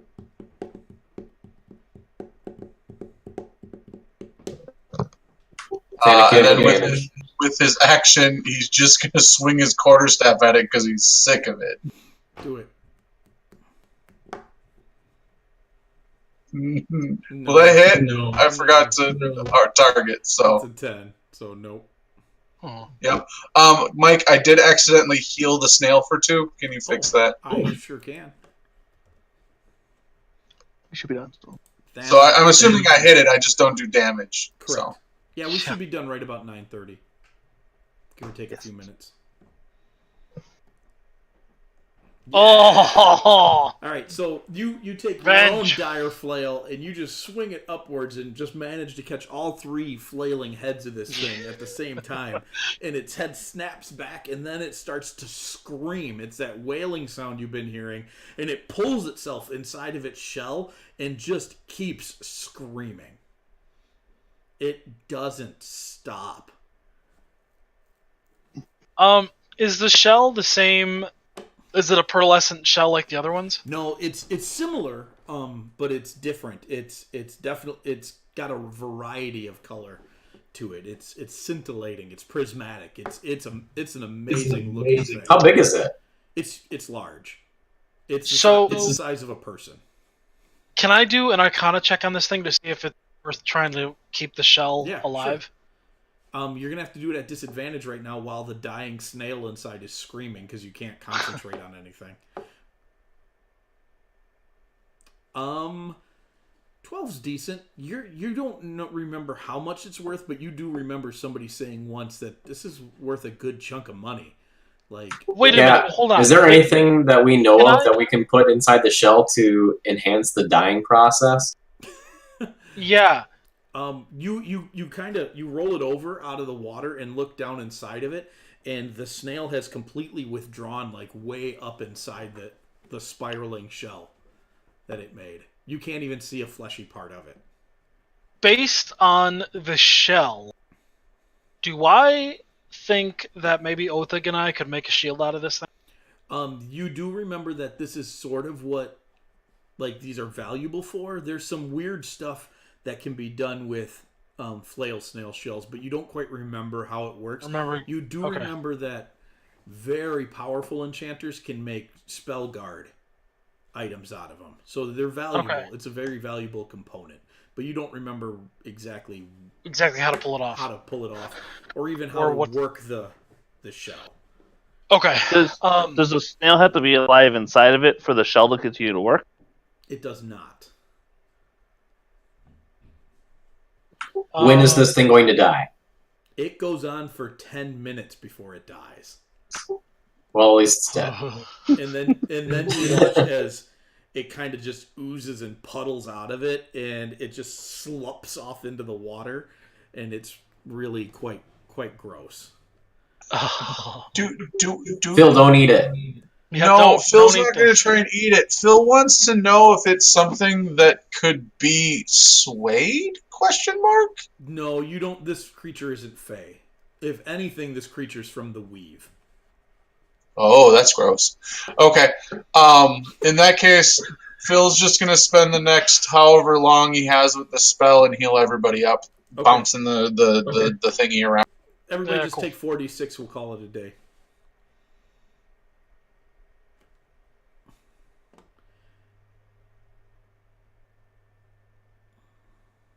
Nice. Well done, guys. Very Nice. I'll take that. Cool. We need to gather up the little Yeah, guy. let's get the rest of the. Let's get many of the many much moosin. Let's get them out of. Yes. Let's get them all out of here. You know there was magic to the south, too. Yep. Filbert, make another survival check for up here for snails. Quick question. Would I be able to utilize the locate animals spell to assist with that? Yes, you could roll at advantage if you cast a spell. Okay, so I'm gonna take my time and do that then. That's fine. Othig and I will carry the shell. I How was heavy just is the thinking shell? that. It's like 200 pounds. It's heavy. So we got this. You got it. You can do it, but Yeah. it's not like It's an easy yeah. deal. Easy. Got it. Yeah, so I think the 18. two of us can do it. 46 plus 4. 4d6 as in for the letter D, right? Yep. No, 46 plus 4. Plus 4. Otherwise So known as 50. 50. AKA 50. Oh, 16. So you guys, now you have enough to make Despina happy. You have 28 total. Do you want to head to the south? Yeah, might as well. Yeah. Okay.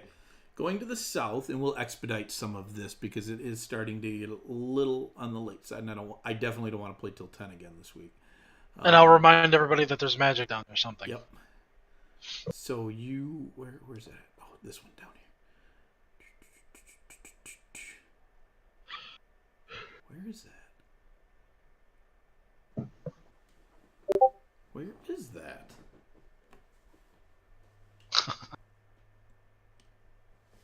Huh. There's supposed to be a magic item down here, but I don't see it in my list. You find some glowing sandals down here. Okay. Yep. They're Krennish. There's some bones and things like that. It looks like this guy's body was sucked into the cracks of the drain. So he's not together, but there are some magical sandals down here. He's not together. He doesn't really have it all put together, this guy. I'll grab the sandals. Yeah. Okay. Oh, yeah, there it is. Right there. Sandals. Okay. So you grab the sandals. And roll for mollusks. No, I haven't. I was about to ask if I was supposed to. Yep. As a general rule, before we have identified... Yep. Bag. Hold on just a sec. I got to take care of something real quick. I'm really sorry. I know we're in a hurry. You're fine. So we'll just put it in a separate bag or whatever. Yes. Separate from every other magical item until we can demi-plane? identify. Yeah. Yes. We can identify. We just get better if we have identify. Yeah, but we have to take time to identify. Yeah. So until we've identified it, rather than putting a sandals of holding inside a bag of holding. Yeah, if you stand in the sandals of, they will hold you. I've identified them as sandals. Based on how many extra we get here, guys, are you going to be okay with me maybe trying to turn some of these shells into components? That's not a bad idea. Okay. I would definitely, as a general rule, any kind of excess or extra items that we find, I am more than happy to let the clan experiment with them. Even if it's like, we could if we sold this, we could get a bunch of money, or we could experiment on this. I would rather experiment. I gotcha.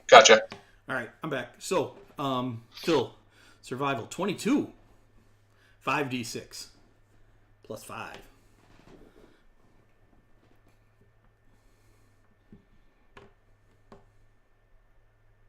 Nice. Another 20. All right. And then should we go up to the other pool and collect up there? Yeah, Yeah, definitely might should. Okay. You get up to the other pool and you see your friend the cave fisher again, but this time he has a giant toad around the neck and he is dragging it up the slope there. It's dead. And he is taking care of the creature in there. And Is it a frog hemoth? No, it's not a frog hemoth. So, you are in this area now. So you do see some of the snails. This area does not have nearly as many snails in it. What area are we in now? The 40 circle. This would be another survival check. Yes. I'll again just keep a lookout just in case. Okay. 17. 17. There's not nearly as many here, so you only get 2d6 plus 2. But you feel like you got a good chunk of them here. What were those arrows for to the south again? One was you saw some magic glowing down there, so another 11. Okay. The 25, the green 25, you mean? Yeah. Yeah. That was where the sandals were. Okay, yeah. Can I find one more just to get an even 60? I'm so bothered by the fact that I have 59 snails. Sorry, man. I will burn my flesh like The respawn rate isn't up. Yep. You know there's more of them in the area, but they are all in hiding under the water, and they don't seem to want to come back out. Just going to start casting Destroy Water until I find them. Is there anything else you guys would like to do in the cave? This area has been spawn camp too much. There is that area right here. Do we want to go look at that and see what it is, just in case? Of course. Oh, yeah. Right, what area? Oh, we didn't go to the south Right there. all the way either. Or to the south, yeah. Yep. I Yeah, mean, do we I want to be guess. completionists about this? Of course. Why not? So the area to the north where the spider was, you see dozens of burst egg sacs there. Gross. And several piles of bones, including a giant toad that looks like it was the way it's collapsed. It looks like it was bound up in webbing, but you burned it off. But it's already been sucked pretty dry. Okay. Any humanoid type creatures? Yeah, it looks like there were humanoids that were pulled into here. Is any? Can I? Yeah, try any investigation? items worth no? You can make an investigation check. Terrible. You're going through this. Looks like bones. And not really. Okay. It looks like there's some old, like, rotted out adventuring gear, but nothing really catches your eye. Looks like there's some old rotted out adventurers as well. Yep, definitely looks like there's rotted out adventurers. From the spider itself or from this area here, does it look like there's anything I could collect to maybe make poison or anything like that? Probably not. You know that most creatures, when they die like that, their poison starts to degrade really fast. You don't think so. Okay, that's kind of one of those things where like you could rub your weapon on it and for like 15 minutes get weapon damage or something, but beyond that it's useless. Correct. Okay, So you guys move down to this lower area, and I need perception checks from you as you get into this area. Oh, those are good. Way to start. Way to start. Okay, there's Way to finish. Hey! you guys are all like kind of like feeling out the map, and you're all nervous that this might be where the cave fisher crawled off to, and you don't want to get eaten by it. And Phil's like, "Hey, we should look at that dead body over there behind the stalactites." Yeah. And you find another dead adventurer back there. His leg is broken. Looks like he died here. Go and check his stuff. You can. He has most of his junk is all rotted. Oh no! The rest of them are just his junk. Yeah, most of his junk, not all of it, just most of it. Lefty's still intact. He does have a really well balanced dual bladed glaive. It's pretty sweet looking. It's yep. And then he also has a ring that doesn't seem to have any tarnish on it. All right. We should definitely grab those two things. Yeah. Does he have any sort of identification? No. Yeah, I was actually going to ask that too. His armor looks like it was probably leather, maybe studded leather, with a little bit of chain involved. So it's maybe a crossbreed between the two, but it's long rotted from the dampness down here. All right. So let's grab the ring and the glaive, and I'll take the glaive because I need more. Oath, you go to take it and you say that, and Oath just shoves you and takes it. Oath Yes, swinging that's this thing around, it's very well balanced. You don't feel like it's magical, but you do feel like your butt swings with this weapon would do 1d6 instead of 1d4. Nice. Oh, sweet. Nice. Hey, so I just put that enchant I know. on the glaive that I have. Yes, you did. Yep. Okay. Really sorry about that. Just saying. No, that's how it goes. I mean, it's still early, so whatever. And still, it's got a much higher resale value now, too. Yeah, that's true. Yep. All right. So can we lift the shell out of the cavern and then Yeah, going home? You can carry the shell out of the cavern and head for home if you want. There's nothing else you want to do here. Just do it. Yeah. Oh, I mean, what time is? Yeah, I mean, what time is Bedtime. we stop at the Iron Fist? It would be a day and a half travels back because it's definitely going to be night somewhere in the order of this, and you'll want to camp at some time, but probably not in this cave, and definitely not down in the ravine with the bloodworms. Yeah. As we go to leave, Phil is gonna ask if we can take just a short rest so I can be an animal. And then as we go to leave, I'm going to cast Pass Without a Trace on all of us. And I would like to sneak out into the opening as we know someone was here when we got here. And I just want to make sure we're not seen as we're leaving with it. Okay. It's not a It's bad a idea. really good call that you do that. You do see a rider on a giant eagle, and he is loading up the barrels of water, and he flies off with them. So this guy had come back here for whatever he's doing with this water. Thanak, I need you to make a Constitution saving throw, as it's been well over an hour now since you drank that water. Constitution? Yep. Would this be considered poison? Yes, in this instance it would. It's a natural effect, but it is definitely a poison. 21. It would only be 20. Oh yeah. Oh yeah. So Yep. Othig or Danik, you rub your stomach a little bit and you go, am I hungry? Nope. And then you go find a quiet place. and you hear him yelling about why does it take so long to doff your armor? Oh. And you make it in time, but it is ferocious. It is a ferocious expulsion of matter, and it lasts a good 20 minutes of stomach cramping and pain. Oh. So, but And I didn't even take a whole lot of it. No, you're that's crazy. So you feel like your Constitution save there kept you from running it down your leg.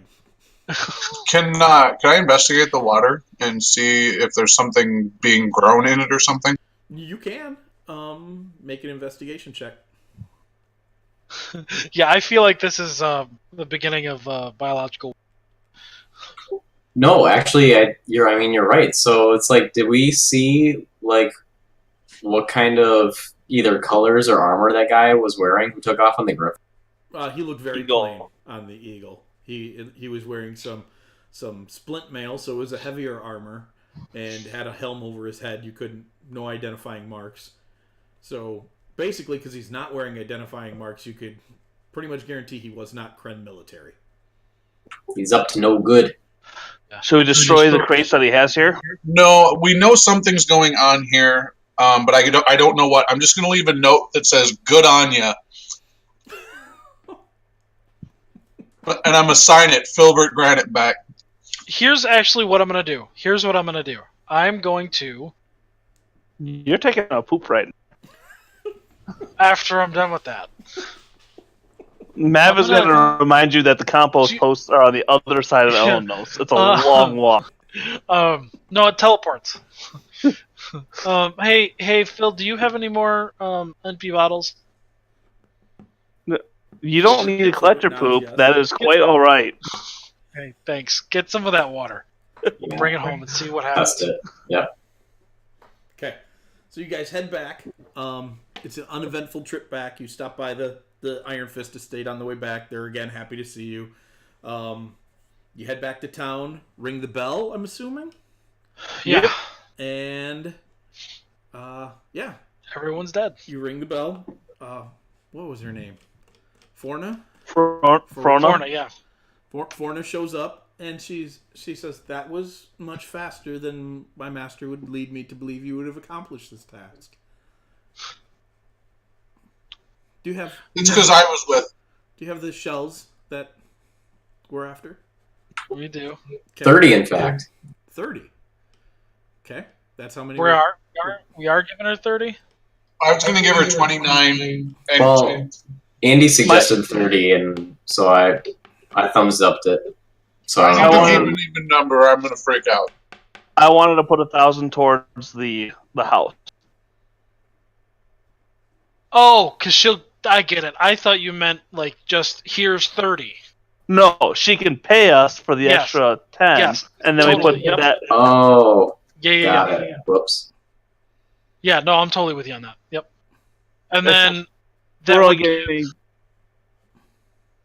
getting 10 per these, aren't we? Yes, you are getting 10 per shell. So if you give her 30, you get 300. 300. and then So that'd only be 100. Oh, how many did we get total? 59? 59. 59.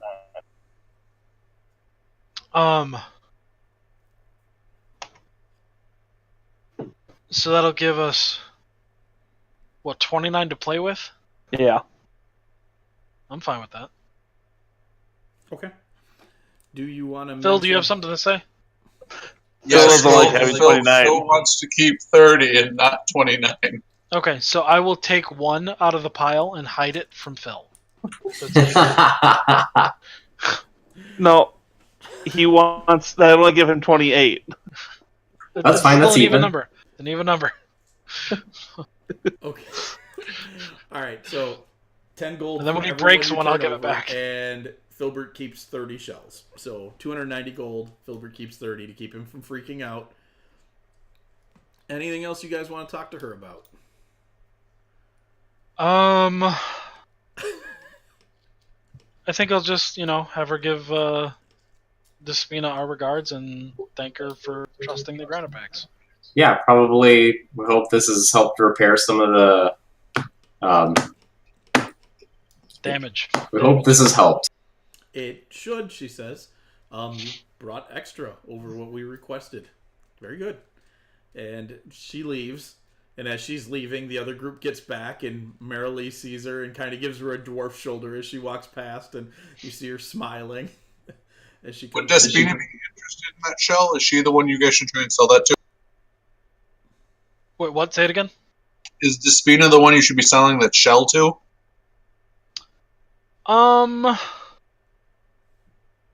I Or don't are think we we're going gonna to keep sell that it. ourselves? I don't want to sell this. I want to Yeah.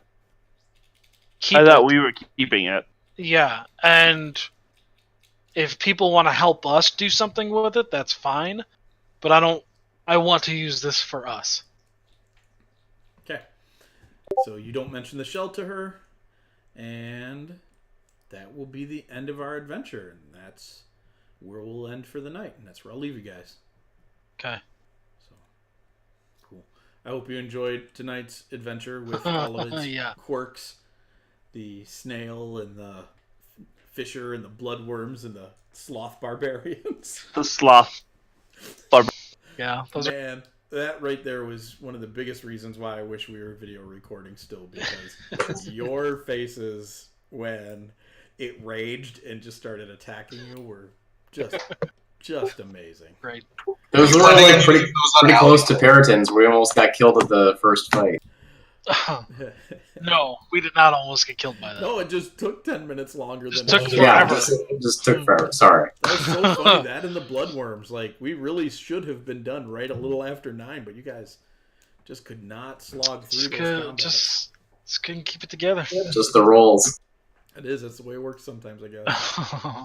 Mike, I would love it if I can get the statistics for those, because I can guarantee you they're going to make a showing in my Tomb Tuesdays group for Allie and Koo. Okay. I will, yeah, they don't know about them. Cowboy and Hannah are the only people who know about them because they came up with them. So I will. Hey, go ahead. mail them. I will send them along to you. And basically, you just build an NPC barbarian and make it a sloth. With I think it's kind of based loosely off the halfling. So he's got a couple of different kinds in there. He's got an aquatic sloth and he's got a giant sloth. So one that's I think based off the Goliath, one that's based off of Triton, and then the cute little one that's based off a halfling. That's crazy. Yeah. Yeah. Hey, Mike, do you have that weapon, or do you just want to figure that out next week? The glaive? Yeah. Oh, it's a standard glaive that you do a 1d6 attack with your buddy. Oh, okay. Yeah, Yep. I'll do that later then. Hey, Mike, can I? I probably would have done this the evening of while we're at the Iron Fist estate. Try to identify the sandal